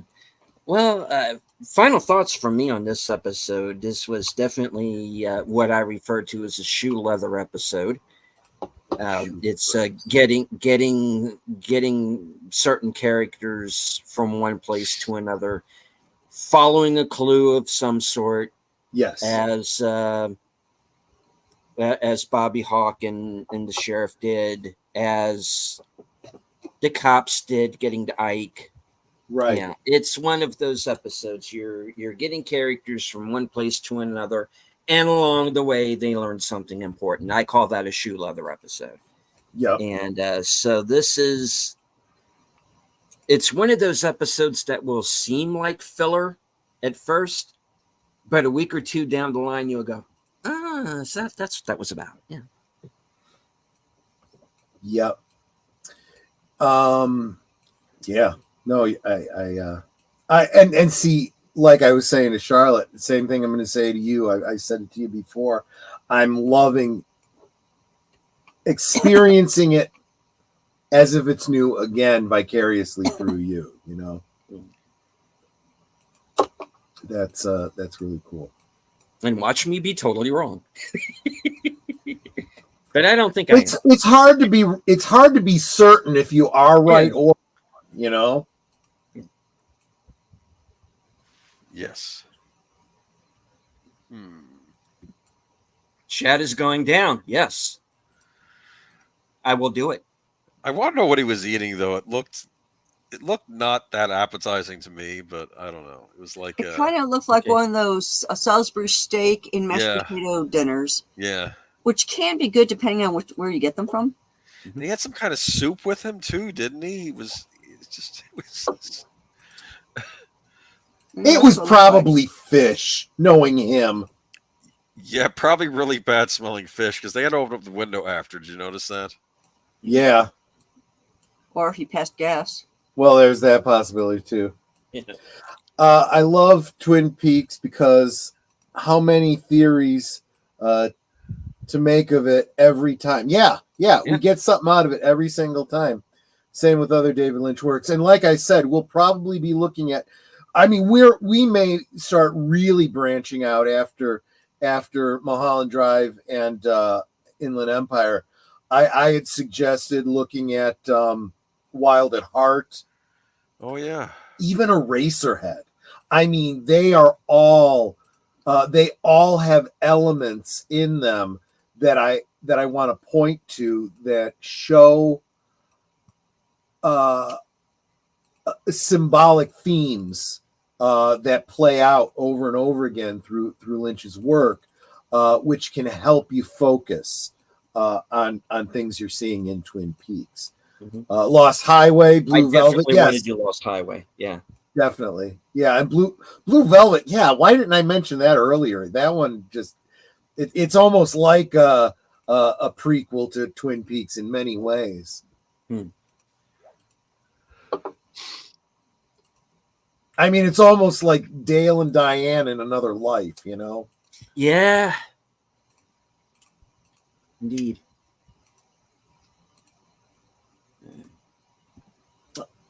I'll share something cool on Discord. Okay, awesome. Let me think. Oh, okay. Yeah, deleted. You were wrapping up your thoughts. Oh yeah, like I said, this is what I call a shoe leather episode. Where it goes, I'm sure we'll find out in the coming weeks. Yeah. And Bobby's Jedi. I guess so. Yeah. He's not. The Jedi. Now it's a long road our young Mr. Briggs has taken, and I like where he's at now. Yeah. That's one of my favorite things about season 3 is where Bobby is wound up. And but I'm worried about him. I'm worried about him now because, like I said, there are the OG characters, and then there are these new characters, and I do not trust any of the new characters. Well, none of them. All bets are off. Yeah. Well, and anyone on the show. Yeah. I do think that for as satisfying as the stories of like Bobby and as tragic as it is, even the Major Briggs's story and so forth, and some of the other characters, boy, I mean, even Lucy and Andy, seeing their story, as satisfying as those are, right? You end up getting a Chad, to kind of balance it out in a way, or help me out with her name, what's her name's daughter?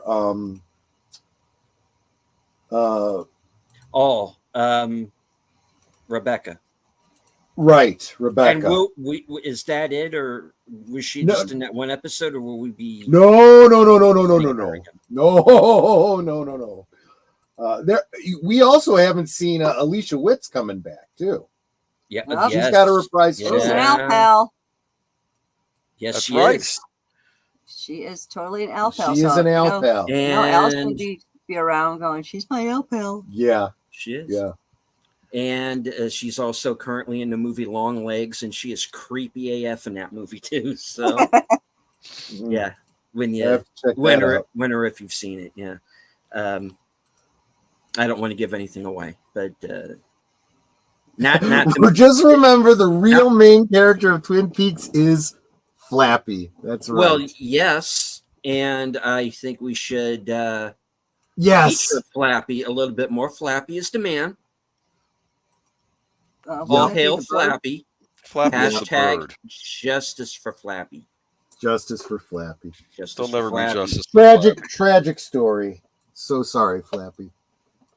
And Lynch is part of that injustice. I'm sorry, I don't mean to smirch the guy, but you know, Well, I mean, based on what Flappy had many appetites. Okay, he couldn't help it, and Lynch just didn't like his antics. he couldn't help it.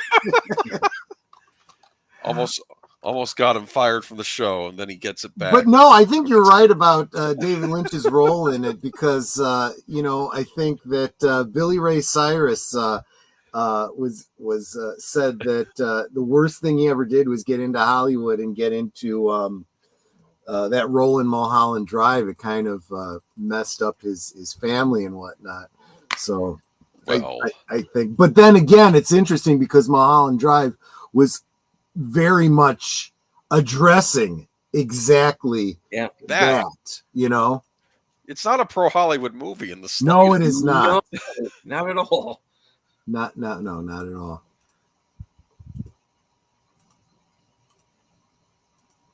All right. Well, let's see. And this is let me see, because there's a couple of chats that I want to address. The real main character is Flappy. We went past that.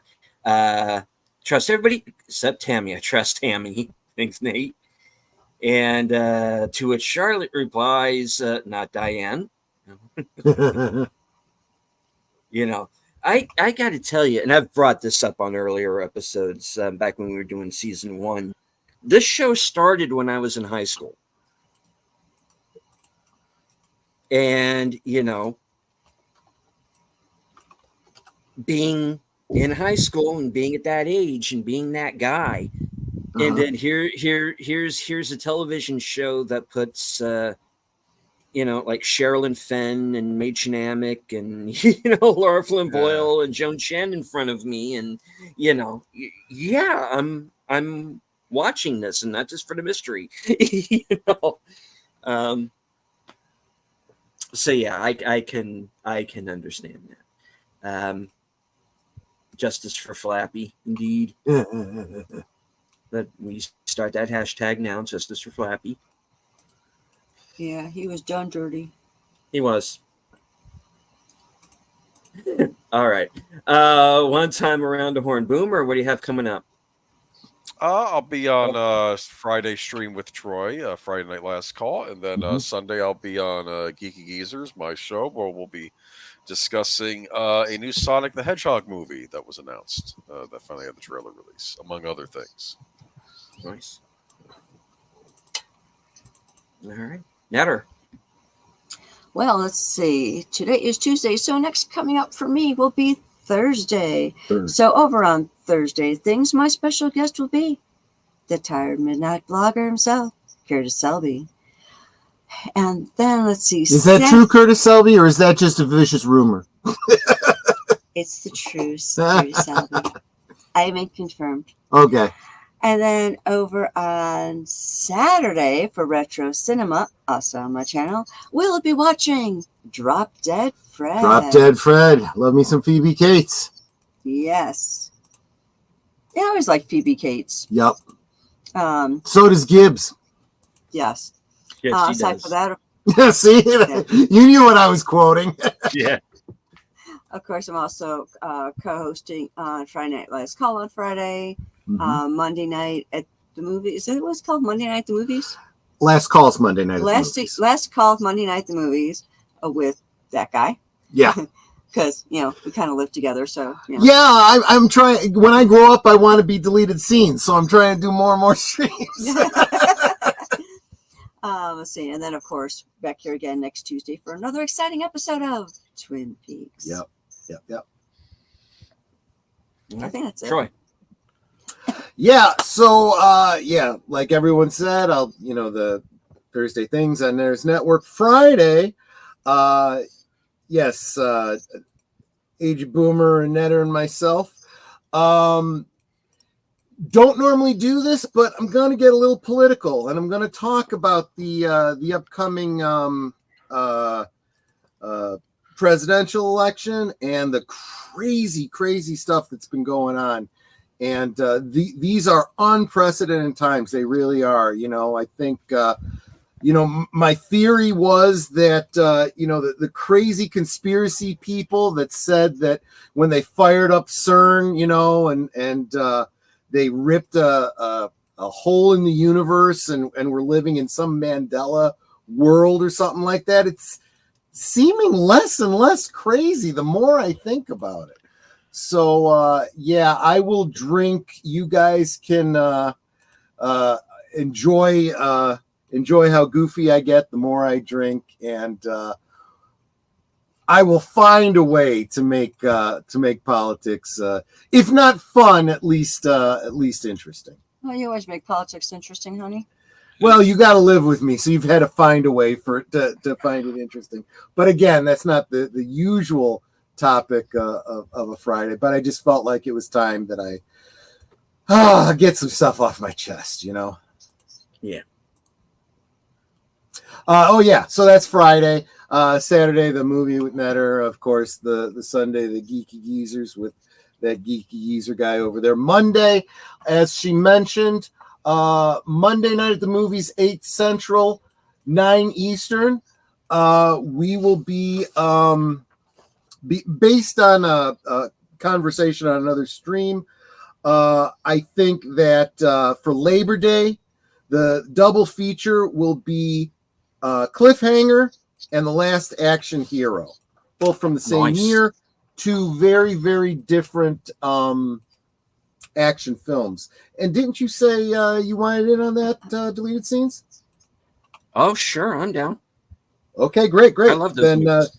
Then he'll be joining me too. So that'll be 8 Central, 9 Eastern on Monday over on my channel. Well, his channel too, and Netter's too, because we'll be simulcasting. We'll be simulcasting like we are tonight. Exactly. Sure. And that brings us back around to next Tuesday for episode or part 10, of Yes. Twin Peaks: The Return, entitled "Laura is the One." Mm. So she's in the Matrix. I knew it. No. And Charlotte, No. are you asking me if it's Heineken beer or Pabst Blue Ribbon? I'm not a beer drinker, really. Although he will drink a Guinness, so if you want to bite him a I'm getting Guinness, away from Guinness. Even I'm going for And I usually don't know what I'm going to be drinking until the Friday night. I tend to go for mixed drinks. Occasionally, if someone buys me a drink, I'll have a shot.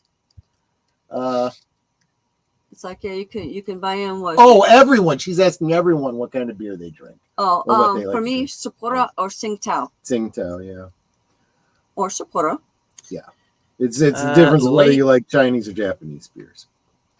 Lately, for me, Corona, but I don't really make a habit. I'm not really a drinker, so. But I've been like downing my light-colored share of apron. Coronas lately. The last time I bought beer, besides the Japanese beer for Netter, was in 2019 or was it 2020? Yeah, We bought some we bought a case Corona of Corona, just because, for crying out loud, the coronavirus, I'm getting some Corona beer. and because people are being stupid about it, going, "We're not going to buy Corona beer because it's got the virus." I'm like, It's that's fine, I'll drink it. It's like it was so stupid. I mean, they lost a lot of sales because of that. Just because of a naming convention. It's just Yeah. it was just A name they crazy. had for years and years and years. But this thing comes along. I'm a winter Jack Daniels on the rocks kind of gal. Oh, you'll fit right into Friday Night Last Call, hon. Oh yeah, Oh, I'm not sure you want to wade in this. I don't know if you want your first experience of Last Call to be this Friday, but if you can put up with it, they get better. They will get better. Yeah, Troy's shows are always interesting. I'll tell you that. Indeed. And speaking of interesting shows, Yes. I have a few coming up that Yes, I you think do. are interesting. Well, alrighty then. You say they're interesting. I think they're interesting. Really? I like to think so. Why don't you tell the people? Okay. Why are you talking to yourself on air? Oh, hey, yes, hi, hello. Hi. Don't mind me. I only host this program. All right. All right. So Thursday at 4:30 Eastern, I will be joining Outlaw Bill for Action Theater, and we are going to be watching the classic James Bond film Goldfinger. Yes, ladies and gentlemen, Sean Connery as 007. That'll be 4:30 Eastern, 3:30 Central. Later on that night, after Thursday things, will be my weekend update, which is my chance to touch base with my loyal subscribers and channel members and let everybody know what I'm going to be up to in the next week. But you're going to get a little sneak preview now, because Sunday at 4 p.m., I will be joining Outlaw Bill once again for Western Cinema Presents, and we are going to be watching Silverado from 1985. And this is a bit of a special episode, because the first time I ever joined a show, and then just a lowly panelist and not a co-host, Silverado was the first episode I was on. And we're coming back to redo that episode and watch the film again, do some new eyes. I'm not sure I've seen it since the last time, so it'll be fun catching up on with that program. Then of course, later on that night at 8 p.m. is my show, Unscripted, where, like Troy is going to be doing on Friday, I tend to get that's kind of the show where I get a chance to get my feelings on certain topics off my chest, and I try my best not to get too ranty. Sometimes I do, but I try not to get too ranty. I don't have a specific topic coming up. If I can't come up with anything, then hey, I'll just do a chat Q&A and hang out, you know. Of course, that's the precursor to Geeky Geezers, which is at 9. And then after Geeky Geezers, go and get yourself a nice beverage, a little midnight snack, and join me for The Other Side of Midnight, where my guests will tentatively scheduled, if they can make it, will be Outlaw Bill and Tim Hayes, and we're going to do a little physical media thing, kind of hang out and show everybody what's on our shelves, which, as you can see behind me, is quite an extensive, and this is not all of it either.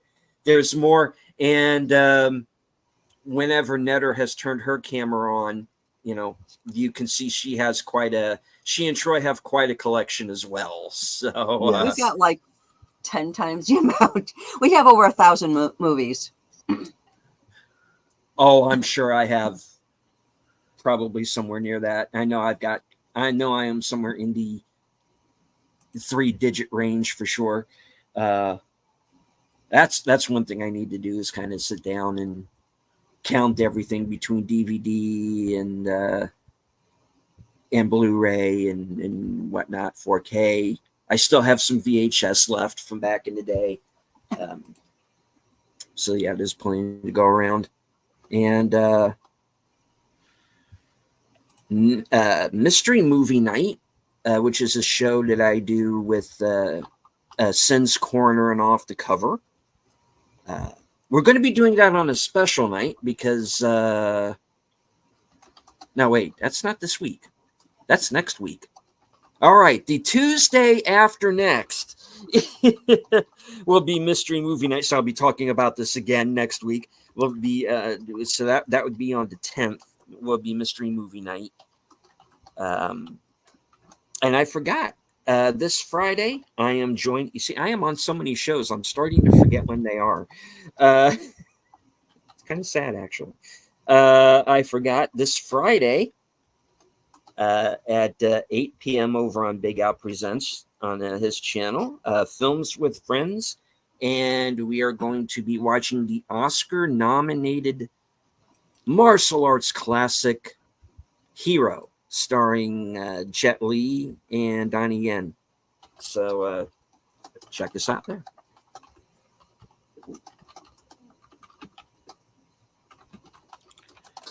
You try and usually fail. Yes.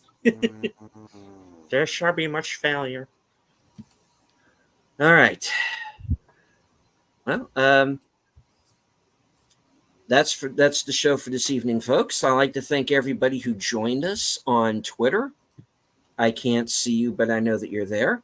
I'd like to say hello to everybody who joined us tonight in the chat, including our new friend, Charlotte Nightstar, the werewolf. Hopefully this will be the first of many times we see you in our chats. And speaking of our new friend, I am going to drop her. I already subbed. No. Yeah, I mean, yeah, definitely subscribe to her. But I am dropping right now her Twin Peaks blog. Oh, go check it out. Although deleted, maybe be careful. There will be spoilers. You know, you might want to hold off on that, like you're holding off on yeah, I know. Yeah, you know, and I love Cameron's channel too, but you know, I stay away from it because he does go into some season 3 spoilers, and damn, that's why I'm wishing we can get through season 3 quickly, because I really would like to catch up. I'd really love to have him on the show at some point too, you know, and talk about his fan films. For sure, but definitely yes. I totally forgot about something that's going to be happening this week for me. Also on Thursday, it'll be 5 p.m. Central, 4 p.m. Mountain. So 6 p.m.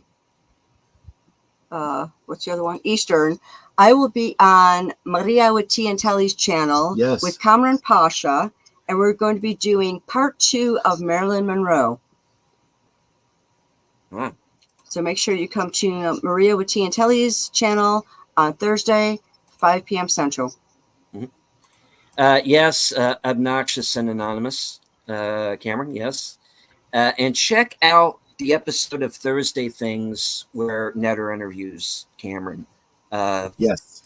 Very good show. One of my favorite episodes. Yeah. He's not really obnoxious. He's really, really nice. I know. It's one of those ironically named channels, you know. All right. So any last words before we close it out?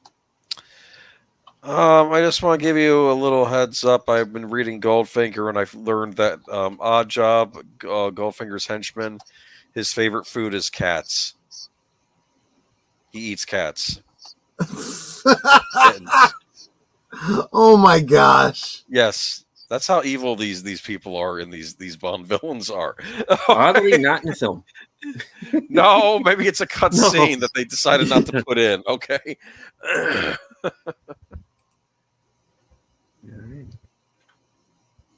Troy?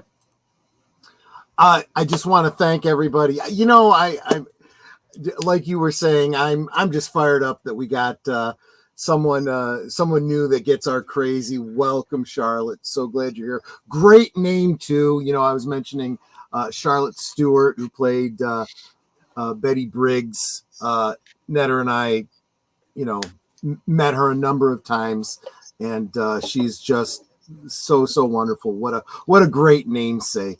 So yeah.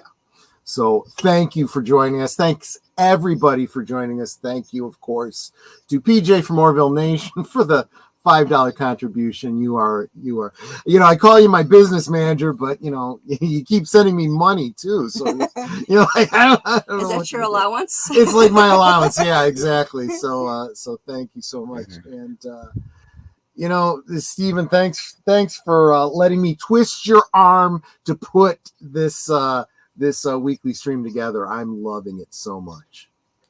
I hate you. You shanghaied me into this. I You am a forced me to bastard. host. I'm a bastard. Hey, weren't you the one who got us watching Outer Rim? Yeah, you're the Yeah. bastard. You got us watching a series that went nowhere. Damn it. Well, I didn't know it wasn't going to go nowhere. So blame Amazon, not me. All right. So I did want to say hello to everybody in the chat one last time. Of course. What? I don't get to say nothing? No, I'm getting to it. All right. If you want to do it now, Netter, go ahead. Oh, no. Well, before that, I was just going to say that banking on or going off of what Troy was saying about the donation, like from PJ and all that. Every time you guys donate to us, and I'm sure that anytime you donate to even Delete or anybody else that's monetized, I know that money goes right back into our channels, so we can make things even better for you. right. So for like me and Troy, we got some pretty crappy equipment. So we're using the funds that we're getting from the super chat, super stickers, and all that. Even when you buy us a drink, some that goes towards buying better equipment for us. So we got a mixer. We have to learn how to use it. So we're not sharing a mic anymore. Right. We're just looking to get, like better sound and all of that for you, because really our channels are for you. They're for your enjoyment. And if you're not having a good time here because we got crappy sound or whatever, well, you're not going to join. You're not going to come back. So true. I just wanted to mention that. And also to make sure that you're not only sub to every member of the panel, but every member of the chat as well. And if you think that you're sub, go back and double check, because YouTube. Yeah. Now you could say whatever it was you wanted to say, Delete it. Wow. Hey, she's fine. Be that way. All right.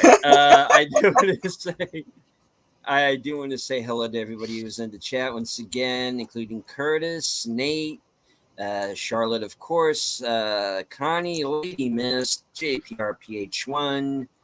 Let's see. Who am I forgetting? I know I'm forgetting somebody. Big Out Presents was here earlier. Probably asleep by now. Maybe he'll catch up on a rerun or something.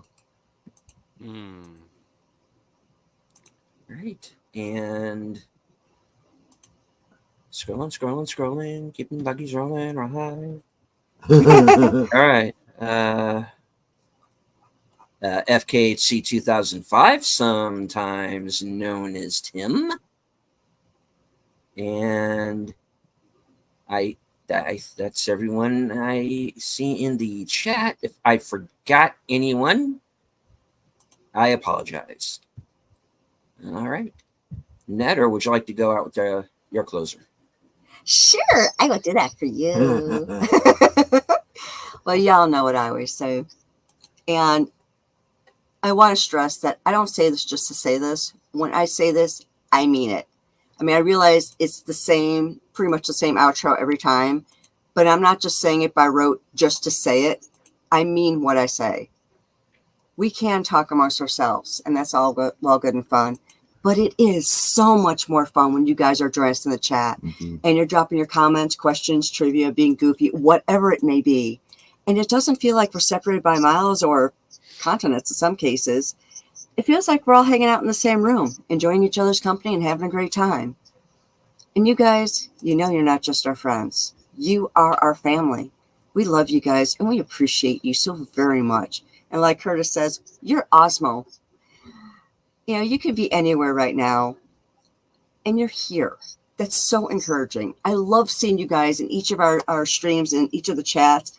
And every time I see you guys come in, I have to smile, because here's my family, So even when I'm having a bad day, I start seeing you guys coming into our different streams, and it makes me smile, makes my bad day go away.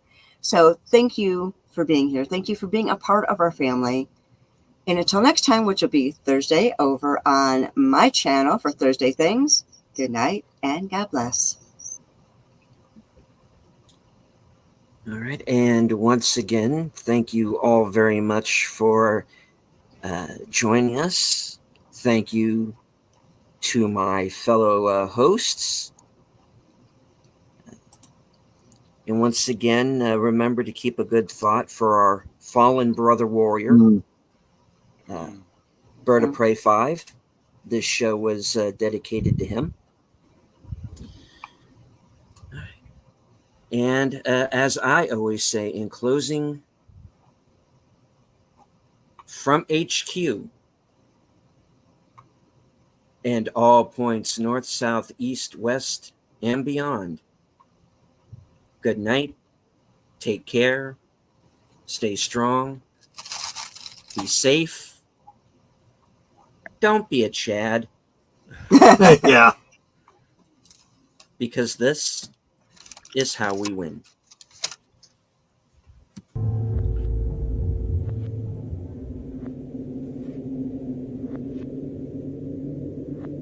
Es ist viel zu warm. Es ist fast. Hallo, hier ist Klofeld.